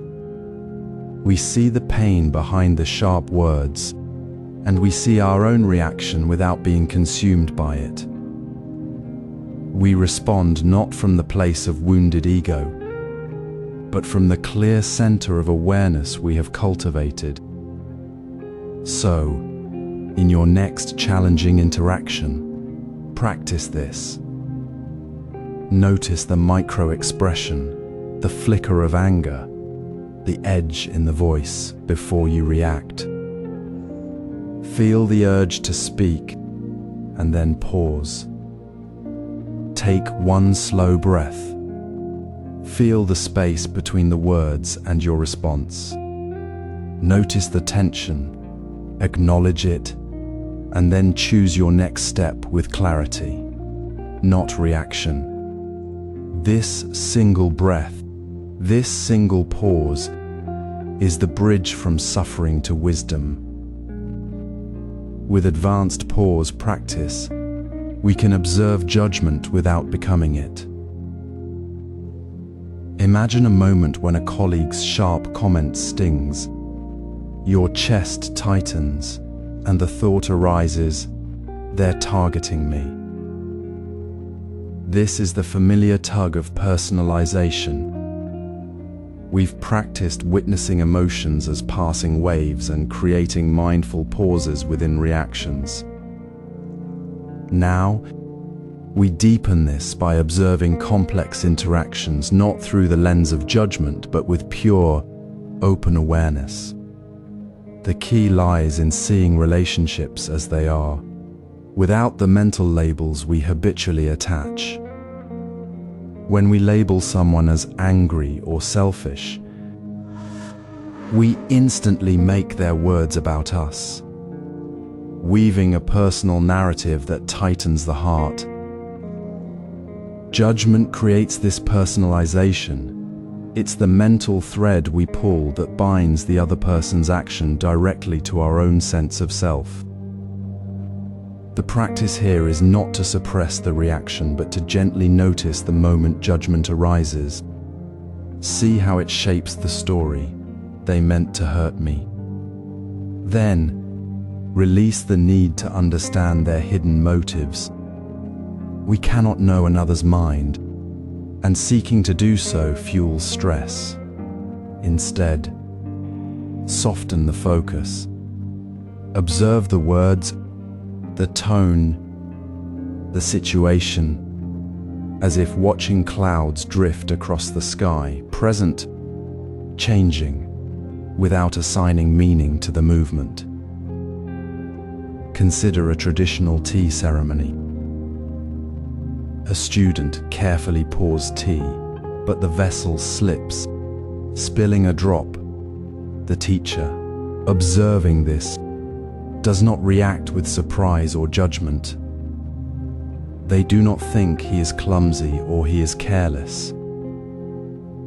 They simply see the spill, the movement of the hand, the sound of the liquid. There is no personal story woven around the event. The teacher's awareness remains spacious, uncluttered by the need to assign blame or understand the student's state of mind.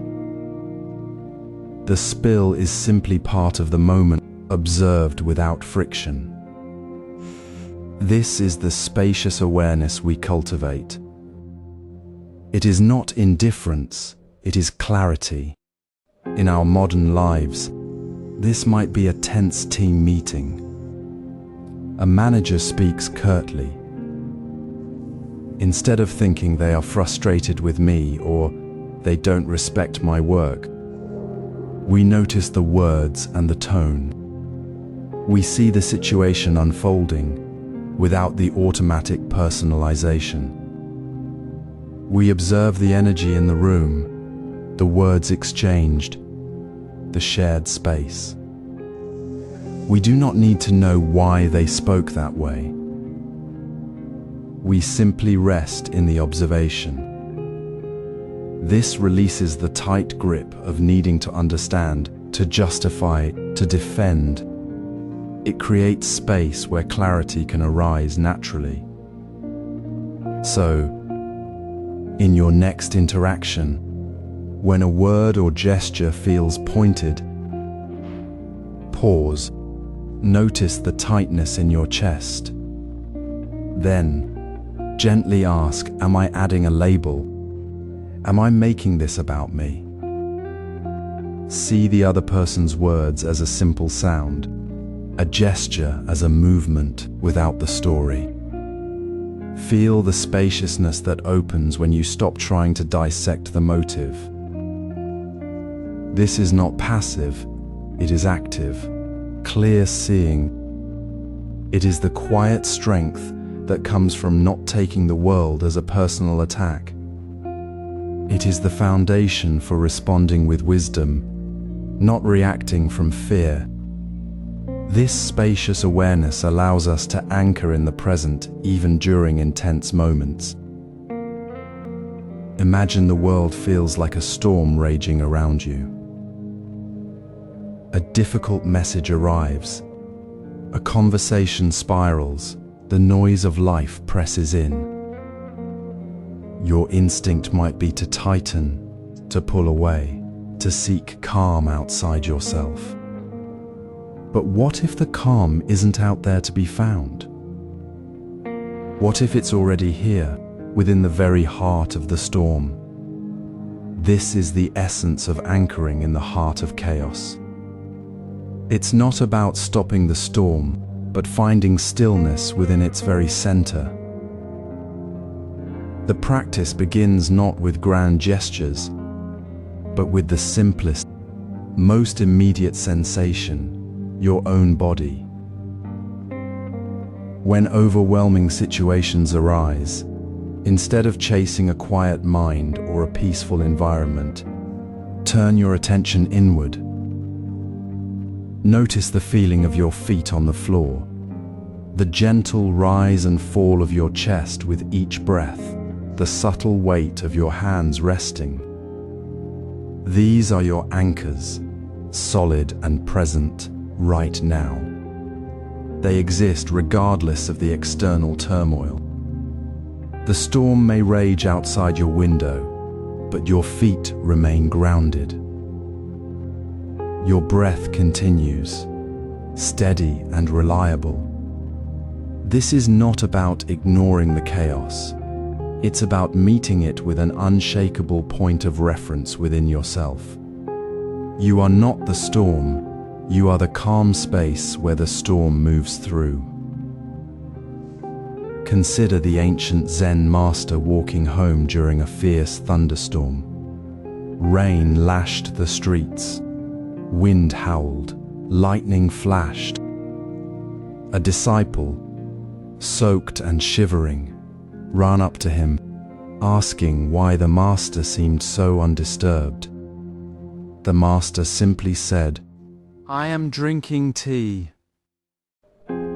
He continued his walk, calmly sipping his tea, his presence undisturbed by the raging elements.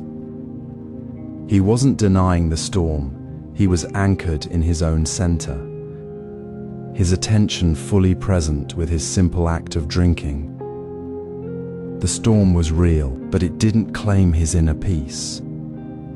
His stillness wasn't created by the absence of wind, it was found within the presence of his own awareness. This is our practice now. When the email arrives that stings, when a conversation turns sharp, when the world feels overwhelming, pause. Not to think, but to feel. Feel the contact of your body with the chair, the air moving in your nostrils, the quiet pulse in your wrist. Notice these sensations without judgment, simply acknowledging them as they are. This is the key shift, releasing the desperate need for external calm, for the situation to be different, for the storm to stop. You don't need to fix the chaos, you only need to anchor yourself within it. The more you practice noticing these physical anchors, the more you realize that the frantic energy of the mind is separate from this quiet, steady presence within your own body. The chaos doesn't vanish, but it loses its power to pull you under. It becomes a backdrop against which your inner stillness shines clearly.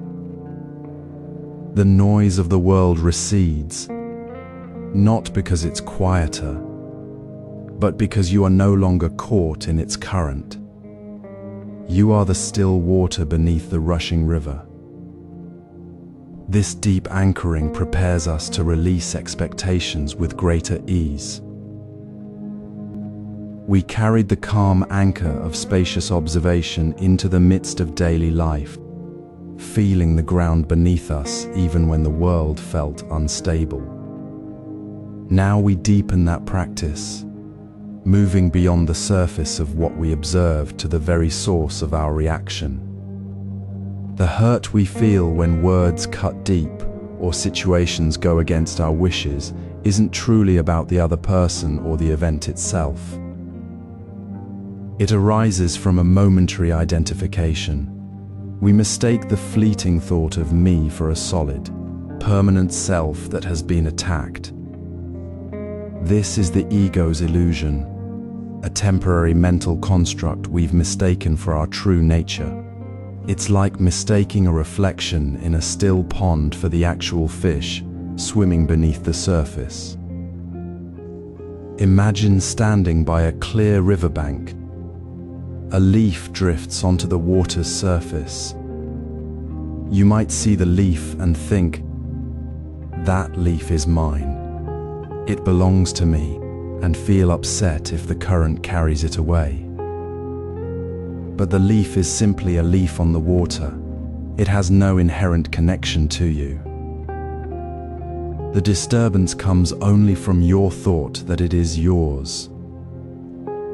Similarly, a sharp word spoken in the office isn't an assault on your core self. It is merely sound, a momentary event in the flow of interaction. When you notice the thought, "They are attacking me," that is the ego identifying with the sound and creating the personal hurt. The real pain is the story you tell yourself about it. The story that says, "This is happening to me, to my identity." This is where the embodied practice begins. Next time you feel a sting, pause. Feel the sensation in your body, the tightening in your chest, the heat in your face. Don't push it away, but gently notice, there is a thought of me being hurt. See the thought arise, then let it go like a cloud passing through the sky. You are not the thought. You are the awareness that holds the thought, the spaciousness that was already present before the thought appeared. Release the me from the event. See the words, the situation, the feeling, all as passing phenomena, not personal attacks. When you release the me from the emotional event, the personal nature of the pain dissolves. The hurt remains, but it no longer feels like it is tearing at your very being. It becomes a wave on the ocean, not a wound in your skin. The pain is felt, but it is no longer owned by the ego. This isn't about ignoring feelings or becoming cold. It's about recognizing the source of the suffering within the mind, not in the external world. It's the profound relief of understanding that the feeling of being personally wounded is a temporary story, not a fixed reality. You are not the story. You are the quiet space where the story unfolds and fades. This gentle release, this letting go of the me that insists on taking things personally, is the heart of dissolving the personal nature of pain. With the ego's illusions seen through, with the understanding that hurt arises from identification rather than from the event itself, we naturally move towards releasing the expectations that fuel our suffering.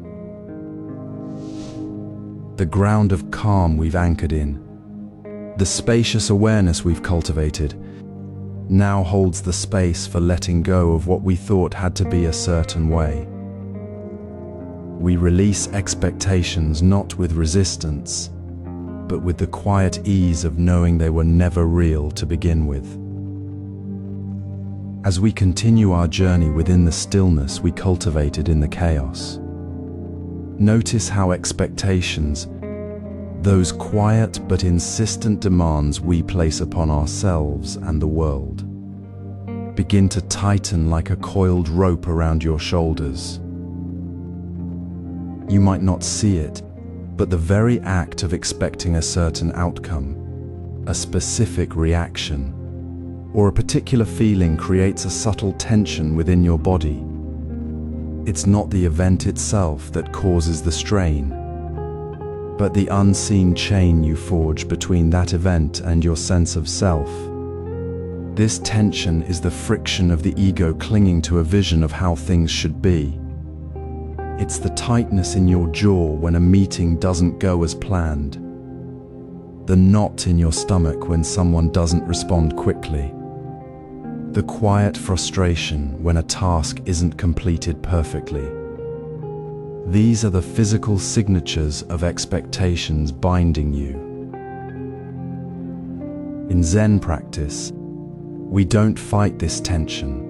We gently release it through the simple, powerful anchor of the breath.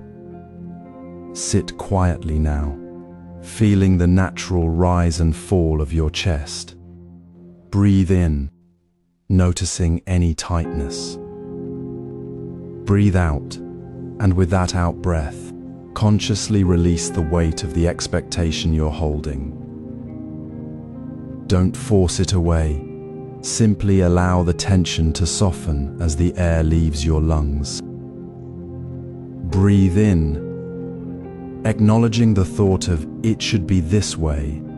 Breathe out, letting go of that grip, again and again.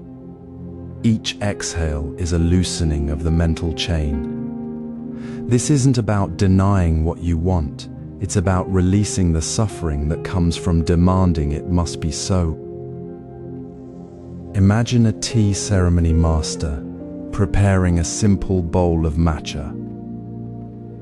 Years of practice have taught them to focus on the present action, the whisking, the pouring, not on the perfect foam, the exact temperature, or how the guest will react. One day, the whisk slips. The tea spills slightly.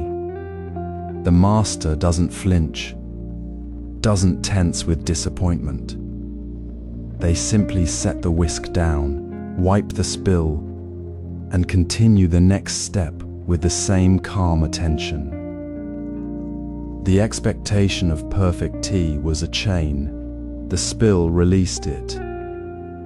The master feels no loss, only the clear space of the present moment. This is the freedom we discover when we stop holding the chain. Now, bring this awareness to your own life. When you notice that familiar tightness, perhaps when a colleague's comment feels like a slight or a project misses a deadline, pause. Feel the tension in your body. Take one slow, deep breath in. Feel the expectation that's causing the strain.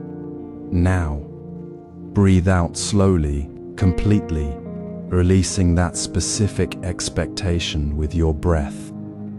Feel the subtle shift, the softening.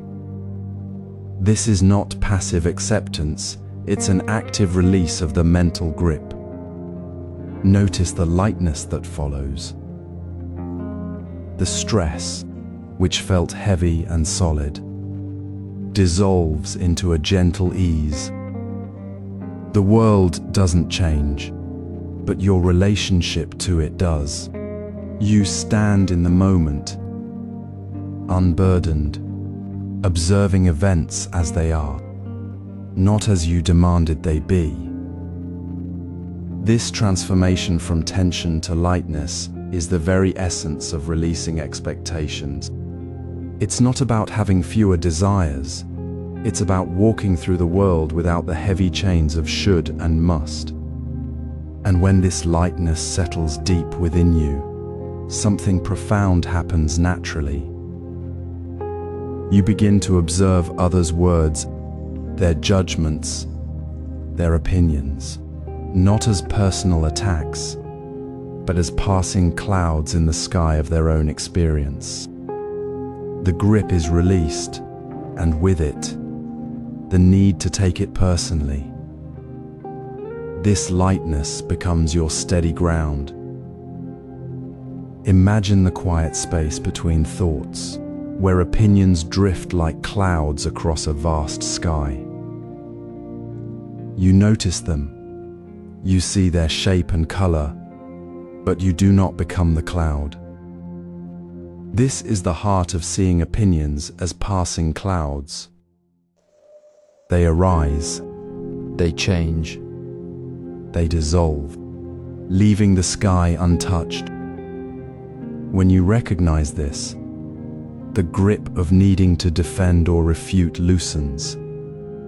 There is no longer a personal attack because there is no solid me to be attacked.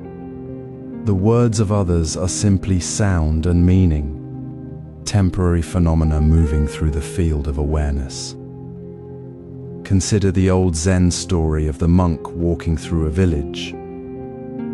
A woman shouted harsh words at him, calling him a fool. A lazy man, her voice sharp with anger. The monk paused, looked at her face, and simply bowed. She was startled, her anger shifting to confusion. Later, when asked why he did not defend himself, he said, "Her words were like clouds passing over the mountain. I saw them, but I did not become the cloud." He did not agree with her judgment, nor did he disagree. He simply observed the words as they came and went, without attaching them to his sense of self. The woman's opinion changed later that day, her anger replaced by regret. The monk's calm remained unchanged because he never took the words as a reflection of his true nature. This is the practice we invite you to explore now. Next time someone offers an opinion that stings, pause. Feel the subtle tightening in your chest, the instinct to react. Then, gently notice the thought, "They think I'm foolish." See it not as a fact about you, but as a passing mental event. Notice how this opinion might shift tomorrow, or even within the hour. Observe how your own opinions about others change over time. You once thought someone was kind, now you see their harshness.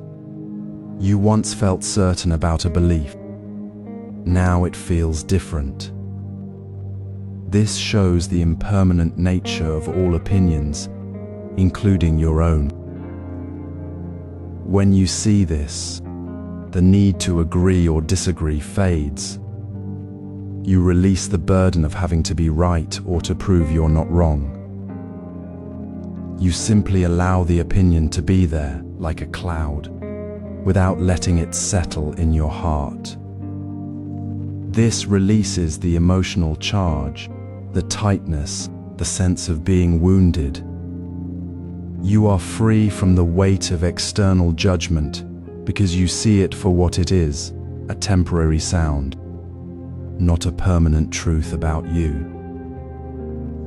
This freedom is not indifference. It is a deep calm that arises from recognizing the true nature of mental phenomena. It is the quiet space where you can hear the words without letting them shape your sense of worth. You can listen, respond with kindness if you choose, but without the internal battle of feeling attacked. The emotional turbulence of "they are wrong about me" simply dissolves when you see the opinion as just a cloud. This detached perspective allows us to accept unchangeable circumstances without resistance. When we stop taking opinions personally, we stop fighting reality itself. We see the world as it is, not as we wish it to be, and find peace within that, seeing. Feel the weight of a stone in your hand, cool and unyielding. Now imagine trying to force it to change shape, to become something it cannot be. The tension builds in your shoulders, Your breath shortens. A quiet struggle begins. This is the moment we often find ourselves in when faced with what cannot be changed: a difficult conversation, an unexpected delay, a situation beyond our control. Our bodies react before our minds fully grasp the resistance we are creating. Notice that tightness in your chest, the slight clench of your jaw, the way your breath catches when something unalterable happens. This physical resistance is the ego's first reaction, a deep instinct to fight what is, to demand reality bend to our expectations. True acceptance is not resignation, not a passive giving up. It is the active choice to release the internal struggle. It is the gentle letting go of the mental grip that says, "This should not be happening." When we notice the physical tension arising, perhaps when a colleague speaks harshly, when a project fails, when a loved one acts in a way we cannot change, we can pause, breathe into the tightness, feel it without judgment, without the added layer of "this is unfair" or "I should be different." Simply observe the sensation as it is, right here, right now. This mindful noticing is the first step beyond resistance. As we soften the physical grip, the mental battle begins to dissolve. The river flows around the rock, not because it is weak, but because it knows the rock cannot move. Our calm arises not from the situation changing, but from our relationship to it shifting. Find your peace not in altering the unchangeable, but in resting within the present moment. The traffic jam is still there. The words are still spoken. The outcome remains. But now, you are not fighting it. You are simply aware. The stress transforms. It becomes not a heavy burden pulling you down, but a calm observation, like watching leaves drift on a stream. You see the situation clearly, without the distortion of personal attack or the energy of struggle.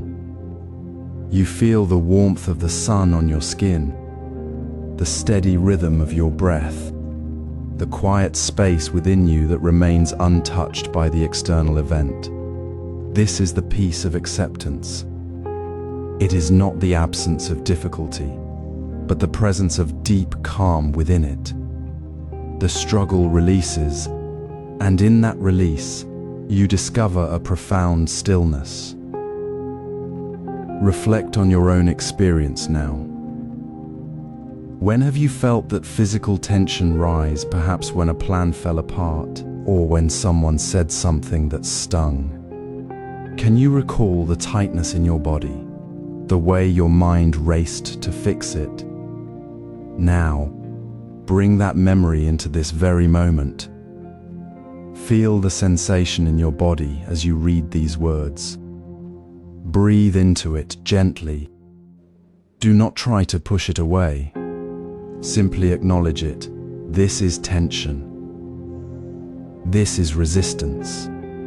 Then, with a soft exhale, allow it to soften.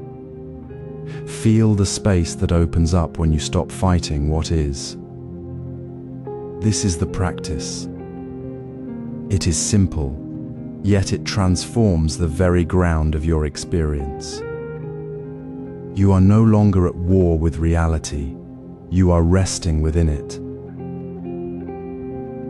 This acceptance paves the way for deeper understanding of others' suffering. Imagine the familiar sting when someone speaks sharply to you, their words landing like a physical blow. You feel it in your chest, a sudden tightness, and the thought arises, they don't like me. They're attacking me. This reaction is natural, a reflex of the ego seeking safety. But what if we could see that sharp word not as a personal wound, but as a ripple from a deeper current within the other person? Their harsh tone likely springs from their own hidden pain, frustration, or fear, not from any failing within you. When we recognize this, we begin to dissolve the invisible wall we build between ourselves and others. We stop seeing their actions as directed at us and start seeing them as expressions of their struggle. This simple shift, this gentle recognition, is the heart of compassion without personalization. Consider a story from the Zen tradition.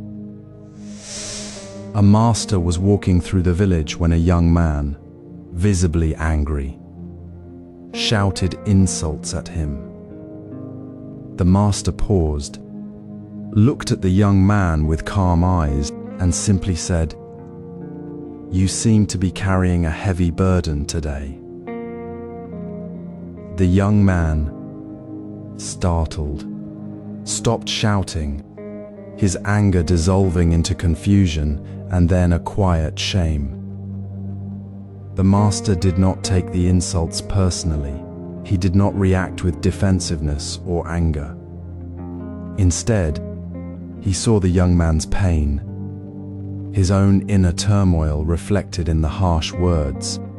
He did not absorb the young man's suffering into his own heart, nor did he deny it. He acknowledged it gently, without letting it become his own burden. This was not indifference, it was deep, clear-eyed compassion. He saw the suffering behind the words, yet remained unshaken by them. He did not say, "This is because of me," nor did he say, "I must fix this for them." He simply saw, and his presence held space for the young man's pain without it touching his own peace. This is the practice we cultivate. The next time you feel a sharp word or a cold glance, pause. Notice the immediate reaction within you, the tightening, the thought of personal attack. Then, gently ask, what pain might this person be carrying right now? What fear or hurt is causing them to speak or act this way? See their action not as a reflection of your worth, but as a symptom of their own inner storm. This is not about excusing behavior, but about freeing yourself from the unnecessary weight of taking it personally. You can feel compassion for their suffering while simultaneously holding your own peace. You see their pain without letting it become your own. You recognize the shared human condition. We all carry pain that sometimes spills out as sharp words or cold actions.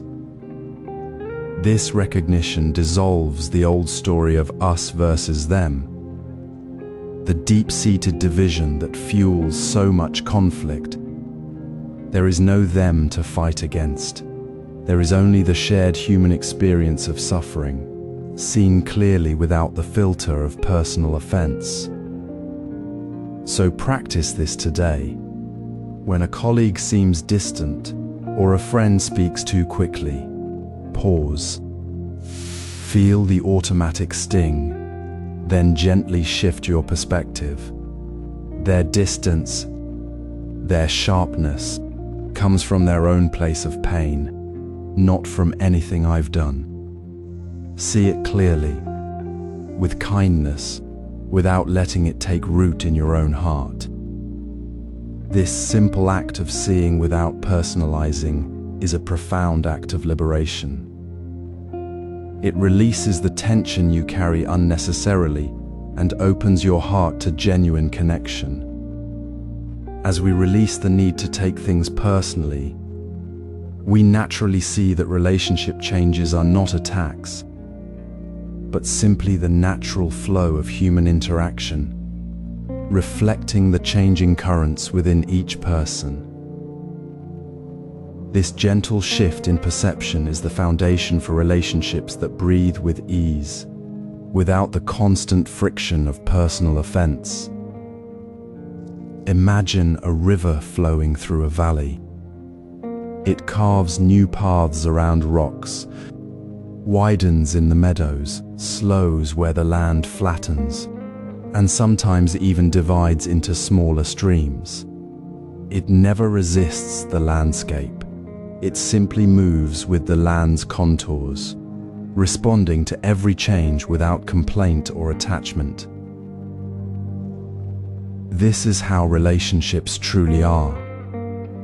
They are not static statues to be preserved, but living rivers, constantly shifting, adapting, and flowing. When we see them as fixed, unchanging things that must stay exactly as we prefer, we create a deep current of stress within ourselves. We grasp at a particular way a friendship feels, a certain level of closeness in a family, or a specific dynamic with a colleague. And when the flow changes, when a friend becomes quieter, a family member distances, or a colleague's focus shifts, we feel personally rejected, hurt, or anxious. We mistake the river's natural course for an attack on our very being. In Zen practice, we learn to observe the river without trying to hold it still. A story is told of an old monk whose close student began to spend more time alone, seeming distant. The monk felt a familiar pang of loss, a tightening in his chest. But then he remembered the river. He noticed the student's quietness wasn't a rejection of him, but perhaps a natural phase of the student's own inner flow, a necessary deepening of their practice. The monk didn't cling to the old, lively conversations. He simply acknowledged the change in the current. He continued to offer kindness, but without the heavy weight of expectation. The relationship didn't vanish, it simply flowed into a different, perhaps deeper, channel. The stress dissolved not because the change was ignored, but because it was seen as natural, not personal. This is the profound shift, releasing our tight grip on how we believe a relationship should be. It means noticing the subtle shifts in a colleague's communication, the changing dynamics in a long-term friendship, or the evolving needs within a family, without immediately interpreting them as a personal failure or judgment against us. It requires gentle observation, without the need to fix, control, or make it fit our preconceived map. When we stop fighting the river's current, we find a deep peace. We no longer waste energy on the illusion of permanence or the pain of imagined slights. We simply move with the flow, meeting each moment of connection or distance with the same calm attention, knowing the river will find its way. This acceptance isn't passive resignation. It is the active release of the internal struggle that creates so much unnecessary suffering. It allows us to be present with the relationship as it truly is, right now, without the heavy burden of what it once was or what we fear it might become. The stress of holding on to fixed expectations, of seeing every shift as a personal affront, simply falls away like leaves from a tree in the wind. This perspective makes social media interactions easier to navigate without personalization. Imagine the subtle sting of a comment that makes your chest tighten. The sudden heat of a notification that pulls you into a cycle of worry or defensiveness.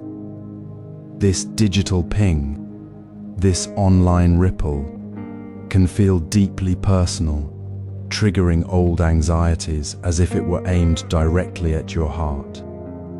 But pause for a moment. Notice that tightness, that quick surge of emotion. This is not a reflection of your worth, but a signal from your own nervous system, reacting to the digital current flowing through you. The key is to recognize this spike before it pulls you under, to see it as a natural wave in the stream of online life, not a personal assault. In the Zen garden, a monk might notice his mind flinch at the sudden cry of a bird. He does not chase the sound or blame the bird for disturbing his peace. Instead, he breathes, acknowledges the disturbance, and returns to his task. Similarly, when a post sparks frustration, simply notice the feeling rising within you. Say to yourself, there is the tightness again. It is just a feeling, not a command. This small act of observation creates space between the trigger and your reaction. You see the digital content for what it is, a fleeting arrangement of words and images, and not a verdict on you. Now, put this into practice. When you feel that familiar spike, step away. Physically turn your device face down or walk to another room. Place your phone in a drawer, not your pocket. This simple physical distance is your first step in detoxing. It is not about ignoring others, but about honoring your own inner calm. You release the invisible pressure to reply instantly, to defend, to explain. You understand that no post requires your immediate energy. You are not responsible for the emotional weather of the internet. This conscious choice, letting the notification fade without a reply, reduces online stress by 80% in practice, as countless practitioners have discovered. It transforms the digital space from a battlefield into a neutral stream you can observe without getting swept away. Reflect on this moment. How often do you feel the pull to check, to react, to make sure you are seen or understood in that online moment? What if you chose to be present with your own breath instead? What if you simply noticed the feeling and let it pass, like a cloud across the sky? This is not indifference, it is deep respect for your own energy and the natural rhythm of connection. You are not failing to engage. You are choosing to engage from a place of clarity, not reactivity. The space you create by stepping back allows you to respond with genuine care, not from the place of being triggered. This practice of mindful distance in the digital world is not an escape from connection. It is the very foundation of authentic connection. It dissolves the noise, so that when you do engage, it is from a place of stillness and presence. With digital detox established, we can apply mindful conflict resolution in all relationships. Imagine a tense meeting where a colleague critiques your presentation. Your chest tightens. Thoughts race. They don't respect me. They're attacking me. This familiar sting of personal offense is the very thing that traps us. We react, defend, escalate, and miss the deeper truth. Today's wisdom invites us to see workplace conflict not as an assault on your worth, but as a mirror reflecting your own patterns. The criticism isn't about you, it's about the space inside you that feels threatened. This shift is the heart of mindful interaction. Consider a classic Zen story. A monk once broke a precious vase in the temple. The head monk, seeing the damage, immediately reprimanded the young monk. The young monk, feeling shamed, became defensive and angry. The head monk later realized his own frustration had triggered the harsh words. He saw the broken vase not as the young monk's fault, but as a reflection of his own impatience. He apologized, and the young monk's defensiveness melted. The conflict dissolved, not by blaming the vase breaker, but by recognizing the mirror held up by the situation. The broken vase was merely the object. The real work was in seeing the reflection of the head monk's own tension. This is the practice we apply now. When disagreement arises, pause. Notice the automatic thought. They're attacking me. Gently ask, is this truly about them or about a pattern I'm holding? Are my expectations for how things should be, or my fear of being judged coloring the interaction? This awareness is the first step. Instead of reacting with blame, try speaking from your heart. I feel concerned when the timeline shifts without discussion, rather than you always change the timeline without asking. The I feel statement names your experience without accusing the other person. It invites understanding, not defensiveness. It transforms the clash into a shared exploration of needs. This small shift in language and perspective changes everything. It stops the cycle of hurt and retaliation. You're no longer fighting a battle, you're collaborating to understand.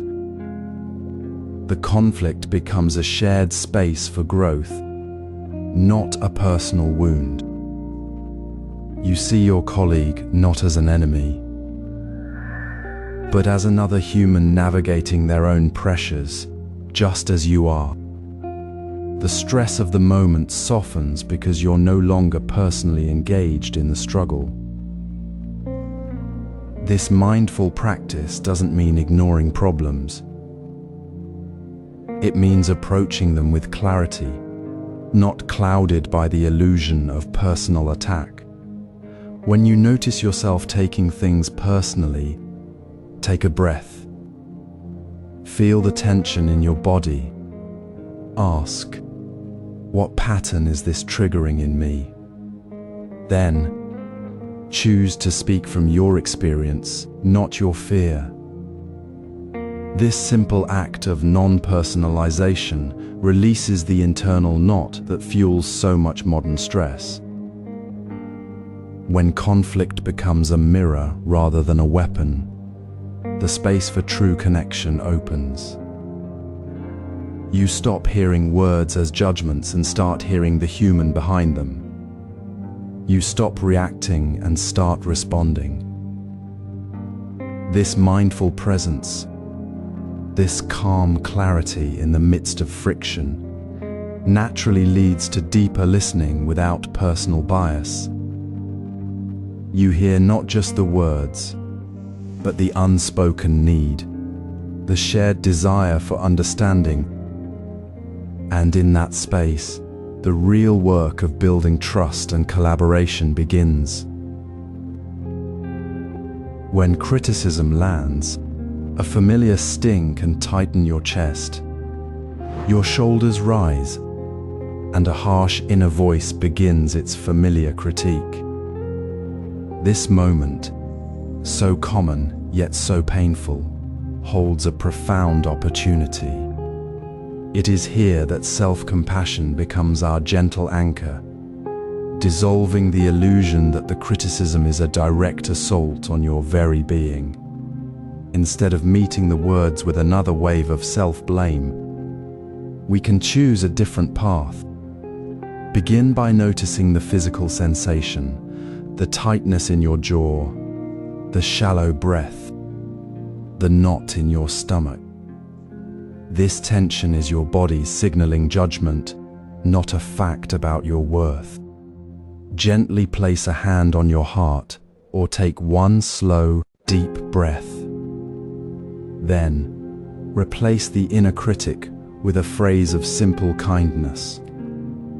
Not a grand affirmation, but a quiet acknowledgement, "This is hard right now," or "I'm doing my best," or simply, "May I be kind to myself." These words are not denial, they are a return to your own center. Consider the story of a young monk tending the temple garden. One day, the abbot, noticing a wilted plant, spoke sharply, "You are careless. This garden suffers because of you." The young monk felt a sharp pang, his face flushed, his hands trembling. He was about to retort, to defend himself, when he remembered his teacher's words. "The words are the wind, the garden is the garden." He paused. He noticed his own clenched fists, the heat in his face. He breathed deeply. Then, softly to himself, he said, "This is difficult for both of us." He looked at the wilted plant, not as an accusation, but as a sign needing care. He watered it gently, his hands steady. The abbot, seeing his calm response, later apologized for his sharpness. The criticism hadn't changed, the monk's inner landscape had. He hadn't taken it personally. He had met it with compassion for himself and for the other. This is the universal truth we often forget. Criticism, whether harsh or gentle, is rarely about you alone. It reflects the critic's own pain, their own unmet needs, their own way of navigating a world full of uncertainty. We all have moments when we judge others harshly, when we feel wounded by words we hear. Recognizing this shared human experience, that everyone, including you, is capable of both causing and receiving pain, softens the personal sting. It reminds us that the critic's words are a mirror reflecting their own state, not a final verdict on your value. The pain of being criticized doesn't vanish, but its power to wound diminishes when you meet it not with a shield of self-attack, but with the steady warmth of self-compassion. You are not failing because of the criticism. You are human, and your response is the practice. So, when the next sharp word lands, pause. Feel the tension rise. Breathe into that space. Offer yourself the simple phrase you would offer a dear friend in that moment. Notice the subtle shift as the clenched shoulders begin to soften, as the inner storm calms. This is not self-indulgence. It is the quiet strength of knowing your worth is unshakable, independent of others' words. It is the foundation for meeting life's challenges with clarity, not chaos. With this gentle voice within, we move toward the next step, managing our triggers with greater ease, seeing them not as threats to be fought, but out as invitations to deepen our understanding of ourselves and others. When tension rises, the instinct to take things personally often tightens the chest and shortens the breath. This is where breathing becomes not just a technique but a lifeline, a steady anchor in the storm of reaction. Notice how your breath shifts when frustration flares or criticism stings. Perhaps it quickens, becomes shallow, or even halts for a moment. This physical shift is not a flaw, but a clear signal, a gentle invitation to return to presence. Instead of fighting the trigger or trying to force calm, simply rest your awareness on the natural rhythm of your breath. Feel the cool air entering, the gentle rise of your belly, the warm release as you exhale. This is not about controlling the emotion or the situation. It is about releasing the desperate need to control it. You cannot stop the wind, but you can learn to stand steady within it. The breath becomes the bridge between the raw feeling and the spacious awareness that holds it. As you breathe deeply, you soften the grip of reactivity.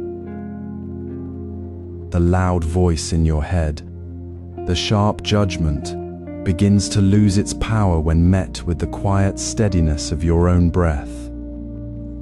This is how reactive patterns transform into conscious response. You no longer feel swept away by the wave. You become the calm water beneath it. In the Zen tradition, this practice was often found in the simplest moments. A monk once spilled hot tea over his robe during a ceremony. Instead of reacting with embarrassment or anger, he paused. He noticed his breath catch, then deliberately breathed in deeply, feeling the warmth of the steam, the texture of the cloth, the sound of the room. He did not blame himself or the person who bumped him. He simply returned to the breath, and in that moment, the spill ceased to be a personal failure. The spill remained, but the meaning he attached to it dissolved. His breath became the lifeline that carried him through the moment without sinking into the current of self-criticism. This is the heart of advanced trigger management. It is not about avoiding discomfort, but meeting it with a presence that is both gentle and unwavering.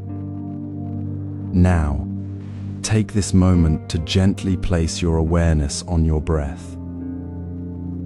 Notice where you feel tension in your body, perhaps in your shoulders, your jaw, your chest. Do not push it away. Simply breathe into that space. Inhale with the thought, I am here. Exhale with the thought, it is okay. Offer yourself the same kindness you would offer a friend standing in the rain. Your breath is always with you, a silent companion ready to guide you back to yourself. This practice, repeated again and again, rewires the nervous system. It teaches the body that safety lies not in controlling the world, but in returning to the steady rhythm within. You are not the storm, you are the stillness that holds it. Advanced trigger management leads to releasing grudges with greater freedom. Imagine the quiet accumulation of small hurts like dust, settling in a forgotten corner. Each unspoken word, each slight glance, each moment we hold on to resentment builds a subtle weight within us. This isn't about grand betrayals, it's the quiet erosion of peace from countless tiny stones we carry in our pockets. We notice the tightness in our chest when a comment stings, the subtle tension in our jaw when we replay a conversation, the way our shoulders hunch as we hold on to the memory. These physical sensations are not just reactions, they are the body's way of signaling the burden we carry.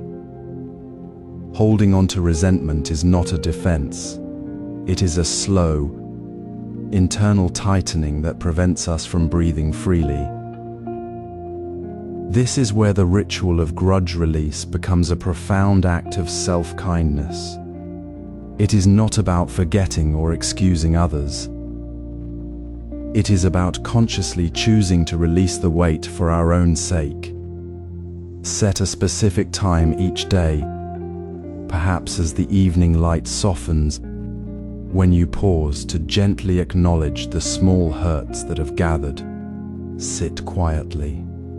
Feel the physical sensations without judgment, and then offer the simple, powerful phrase, "I release this for my peace." Say it softly, as you might whisper to a friend who is weary.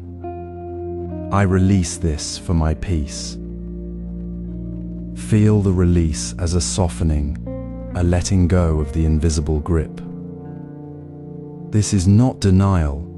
It is a compassionate act of claiming back your own inner space. It prevents the accumulation of minor discomforts into a heavy, exhausting burden. Each small release is a step towards freedom, a daily practice that dissolves the illusion that others' words define our worth. Consider the old Zen master who carried a small stone in his hand. When asked why, he said, "It reminds me to hold it lightly." The stone wasn't the problem, the tight grip was. Similarly, the hurt is not the enemy. The clenched hand of resentment is. By consciously releasing the stone each day, we return to the natural openness of our hearts. This practice transforms the passive accumulation of stress into an active, gentle liberation. It requires no grand effort, only a moment of mindful attention and a kind word spoken to ourselves. So, find your moment. Sit comfortably. Notice where the small hurts live in your body. Breathe into that space. Then, softly and clearly, say, "I release this for my peace." Let the words carry the intention of freedom, not as an end to the hurt, but as an end to the burden it carries within you. Feel the subtle shift as the tension eases, as the stone in your pocket is placed gently down. This is not a one-time event, but a daily returning to our own center. A practice that builds resilience not through resistance, but through gentle release. It is the quiet work of tending to the inner garden, removing the weeds of resentment so that peace can grow. Through this daily release, we prepare to listen without the weight of interpretation. The space we create within ourselves becomes clear and open, ready to hear others as they truly are, without the filter of our own unspoken grievances. This is the true freedom that comes from not taking things personally, the quiet strength found in releasing what no longer serves us and making room for the present moment to be exactly as it is. When the inner space clears through the gentle daily release of minor resentments, a quiet readiness emerges. This cleared space is where deep listening truly begins. It is not about hearing words, but about receiving the space between them, the unspoken breath of another's presence. In this practice, we step away from the old habit of immediately shaping others' words into personal meaning, of hearing criticism as an attack, a careless remark as a judgment of our worth. Instead, we soften the inner armor that rushes to defend or dissect. We simply listen to understand the human moment behind the words, not to craft a response that protects our fragile sense of self. The sound of rain, soft and steady, becomes a reminder to meet each word with the same quiet openness. Consider the old Zen story of the monk who, when confronted with anger, offered tea. A man, furious after a misunderstanding, shouted accusations, his face flushed. The monk poured tea without flinching, his hands steady, his eyes calm. He did not defend himself, did not explain why the words were wrong, did not even react to the heat in the man's voice. He simply listened, holding the space for the man's anger to be seen and held. When the man finally stopped, the monk said softly, "The tea is cold. Shall we pour again?" The man, surprised, sat down. The anger dissolved not because the monk fixed the problem, but because he met it without taking it as a personal blow. He released the need to judge the words, to feel wounded, to make them fit his story. In that moment, connection flowed naturally, free from the weight of personalization. This is the heart of deep listening. It begins with noticing the subtle shift inside when words land like stones, when the mind instantly colors them with "this is about me." We pause, breathe gently, and ask softly, is this truly about me? Or is it about the other person's own storm? We release the urge to fix what feels broken in the other, to judge the intention behind the words. We let go of the need to be right, to be understood in a particular way. Instead, we rest in the simple act of hearing, as if hearing rain on leaves without adding our own story to it. This quiet release is not passive, it is an active choice to meet the human moment with warmth, not with a shield. It creates a deeper connection because we are no longer filtering the other through our own fear or pride. We hear the person, not the threat. In your next conversation, notice the impulse to personalize. When someone speaks, pause for one breath before you respond. Feel the space between their words and your reaction. Ask, what do I need to hear in this moment? Not what is this saying about me? Let the words pass through you like wind through a bamboo grove, moving through, not lodging. This is not indifference, it is the profound compassion of seeing the other without distortion, and seeing yourself clearly without the heavy burden of taking it all personally. It is the quiet strength of knowing your peace cannot be shaken by words outside your own heart. From this quiet space of deep listening, the final integration of non-personalization unfolds seamlessly in every moment of daily life. The stillness you've cultivated, the space you've cleared, becomes your natural ground. Consider the simple act of stirring your morning tea. The spoon moves, the leaves swirl, the steam rises. In this ordinary moment, we often carry unseen weights, the expectation that the tea must be perfect, the worry that it might not be hot enough, the quiet judgment if the cup is slightly chipped.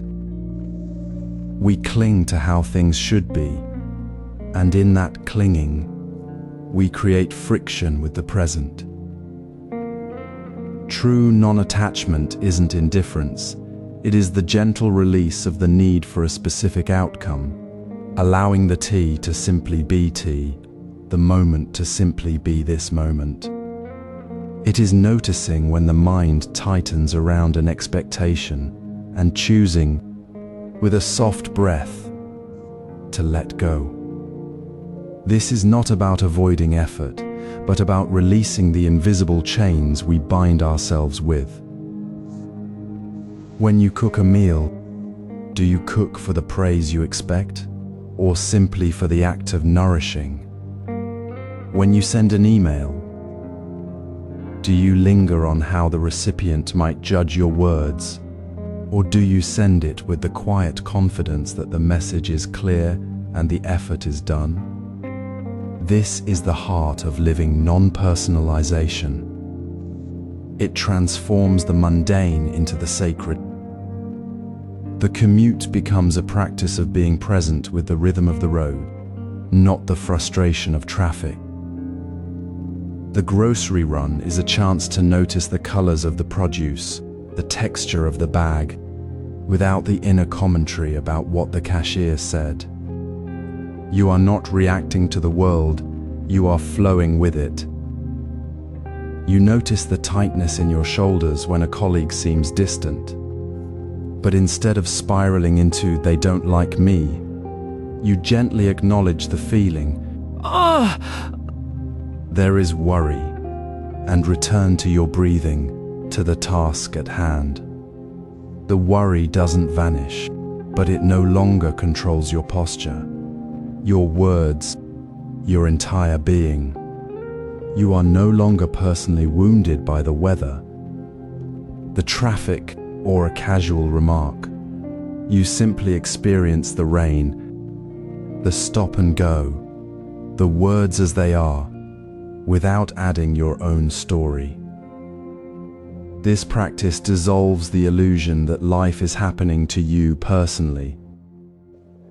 It reveals that the stress, the hurt, the constant internal commentary are not facts of the world but creations of your own mind, grasping for control.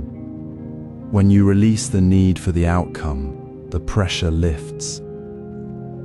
You are no longer fighting the current. You are moving with it. The tea is warm. The walk is peaceful. The email is sent.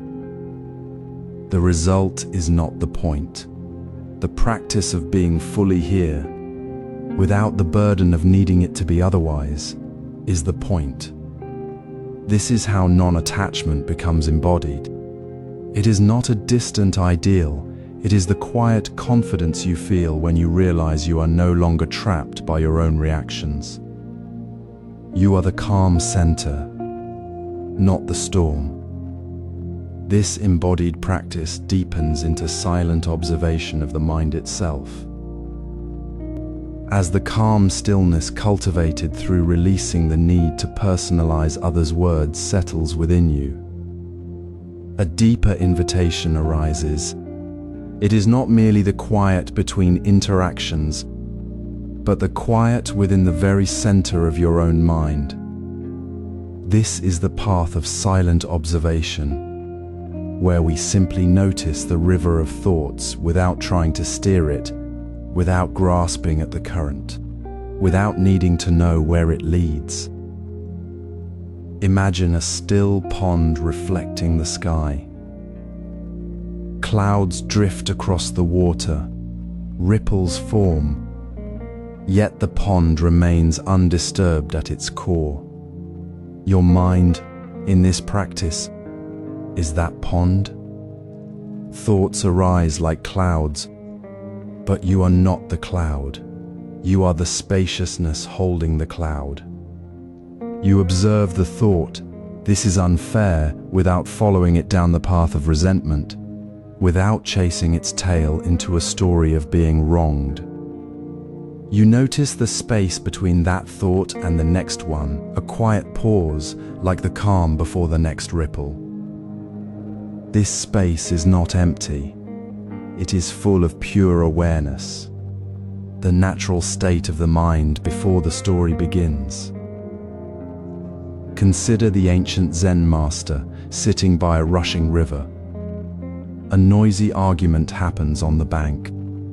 Voices raised, words sharp.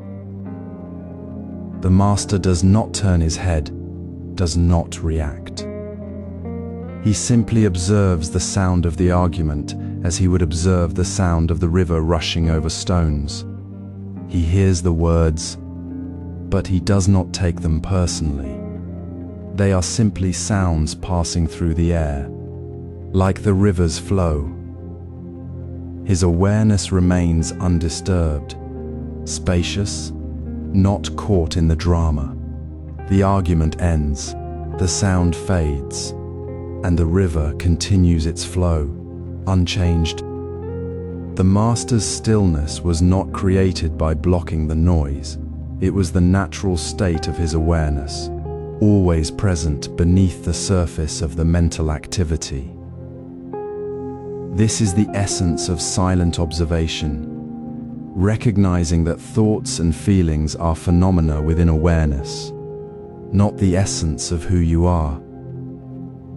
So, in your daily life, when a sharp email arrives or a comment stings, pause. Do not immediately react or spin a narrative. Instead, gently bring your attention to the feeling in your body, the sound of your breath, or simply notice the space between the thought, "this hurts," and the next thought. Feel that quiet gap. Release the urgent need to dissect every mental event to find its cause or its meaning. This is not about ignoring the feeling. It is about not letting the feeling define your entire experience. You are the awareness holding the feeling, not the feeling itself. When you practice this, you create a spaciousness within your own mind. You step out of the tight narrative of me and this happening to me and into the vast, quiet ground of pure presence. The stress doesn't vanish, but your relationship to it transforms. You see the thought as a passing cloud, not the storm itself. This is the liberation of non-personalization, lived not as a concept, but as the very texture of your daily awareness. With silent observation established, we can find stillness in any circumstance. Imagine the rush of the morning commute, the jarring phone notification, the sharp tone of a colleague's voice, external chaos swirling around you. Yet within this storm, a different kind of space exists. This is not about fleeing the noise, but discovering a deep, unshaken calm that arises not from the absence of disturbance, but from the quiet presence within. It is the practice of stillness as your natural state, not a temporary refuge sought away from life's current.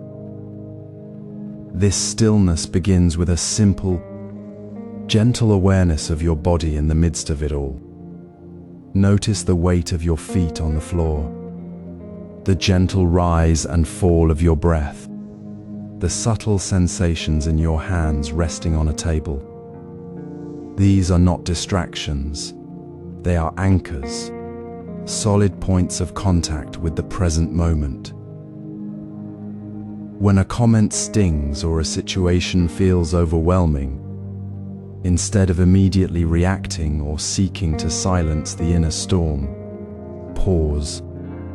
Feel the physical sensation, the tightness in your shoulders, the warmth in your palms, the steady beat of your heart. This anchors you firmly in your own skin, right here, right now. It is the quiet space where the storm of thought begins to settle. Crucially, This practice releases the exhausting need for the world to be calm for you to find peace. We often wait for the traffic to clear, for the meeting to end, for the noise to stop before we can feel at ease. But true stillness is found precisely when the world feels most unsettled. It is the profound shift of understanding that peace does not depend on external conditions being perfect. It is discovered in the very act of meeting the chaos with an open, aware presence, without the frantic demand that things be different. This is where the transformation happens. The chaotic moment, whether a difficult conversation, a sudden setback, or the noise of a busy street, ceases to be an enemy. It becomes a neutral field, a space where your inner calm is not threatened, but rather revealed. The storm is still there, but you are no longer the one being battered by it. You are the still water beneath the surface. This is the embodiment of the non-personalization you've been cultivating. It is not about ignoring the world or becoming indifferent. It is about recognizing that the sharp words, the unexpected event, the challenging situation, they are phenomena passing through the field of your awareness, not personal attacks defining your worth. Your body, your breath, your steady presence, these are the constant. They are the ground from which you observe the passing clouds of circumstance without being swept away. You feel the sensation of the chair beneath you, the sound of your own breath, and in that simple anchoring, the frantic need to react, to make it stop, dissolves. The space between the thought and the reaction becomes spacious, calm, and deeply peaceful. So, when the next moment of friction arrives, whether it's a miscommunication, a delay, or a sudden wave of anxiety, remember this: pause. Feel the solidity of your feet. Notice the gentle rhythm of your breath. Release the tight grip on needing the world to be quiet. Let the chaos simply be in that moment of quiet observation. You are not separate from the storm. You are the stillness within it. This is not a practice you do once, but the natural flow of your being when you stop fighting the current and simply rest in your own center. This stillness allows us to integrate all practices into our daily existence. As you move through your day, you may notice the familiar pull of personalizing every word, every glance, every moment of friction. The critical email arrives. The colleague's tone shifts, and suddenly you feel the sting, as if it were a direct blow to your worth.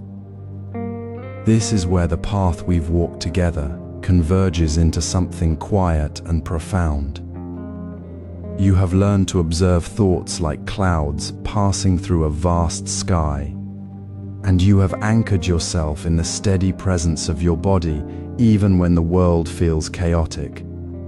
Now, we deepen this understanding through a simple yet transformative practice, labeling your thoughts with gentle neutrality. Imagine sitting at your desk after receiving that email. Your mind instantly races with the thought, "They think I'm incompetent." Instead of letting this thought pull you into a spiral of self-doubt or defensiveness, you gently name it. Not "this is terrible" or "I'm failing," but simply criticism thought or worry thought. You place the thought on a small, neutral plate in your mind, observing it as you might watch a leaf drift by a stream. You notice how this simple act shifts the energy. The sharp edge of the thought softens. The tightness in your chest begins to ease because you are no longer fused with the thought, you are simply noticing it. You are not the thought. The thought is merely a passing event in the spacious awareness you have cultivated. This is the key, releasing the need to judge the thought as true, false, good, or bad. When you label it neutrally, you step out of the battle between me and the thought. You stop trying to fix it, defend it, or bury it. You simply allow it to be there, as you allow the sound of birds' song to be there without needing to analyze it.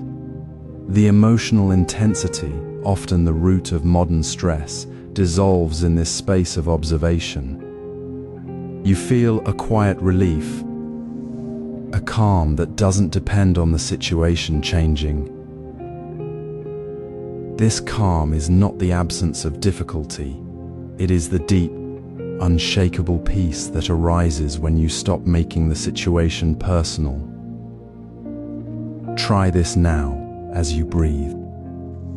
Notice the next thought that arises, perhaps a concern about a meeting, a worry about a friend. Pause for a single breath. Label it softly in your mind, planning thought or concern thought. Feel the subtle shift. Notice how the grip of the thought loosens. This is not about ignoring reality. It is about meeting reality without adding the weight of personal meaning. You are not the problem. You are the awareness that holds the problem without being broken by it. This practice becomes your compass in the midst of life's complexities. When a difficult conversation happens, you don't need to wait for calm to arrive. You return to the simple act of naming the thought. The storm of emotion doesn't vanish, but you stand in the eye of it, unshaken. You find yourself responding from a place of clarity, not reactivity. The deeper calm you cultivate here is not fleeting. It is sustainable because it arises from your inherent nature, not from external conditions. This final practice completes the cycle of non-personalization for modern life.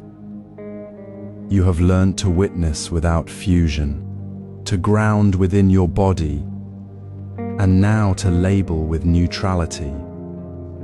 All these threads weave together into a single, embodied truth. You are not the story your mind tells. You are the stillness beneath it all. As you move forward, carry this quiet knowing with you in every moment. Simply return to the breath, the body, and the gentle label. The storm may rage, but you are the unchanging sky.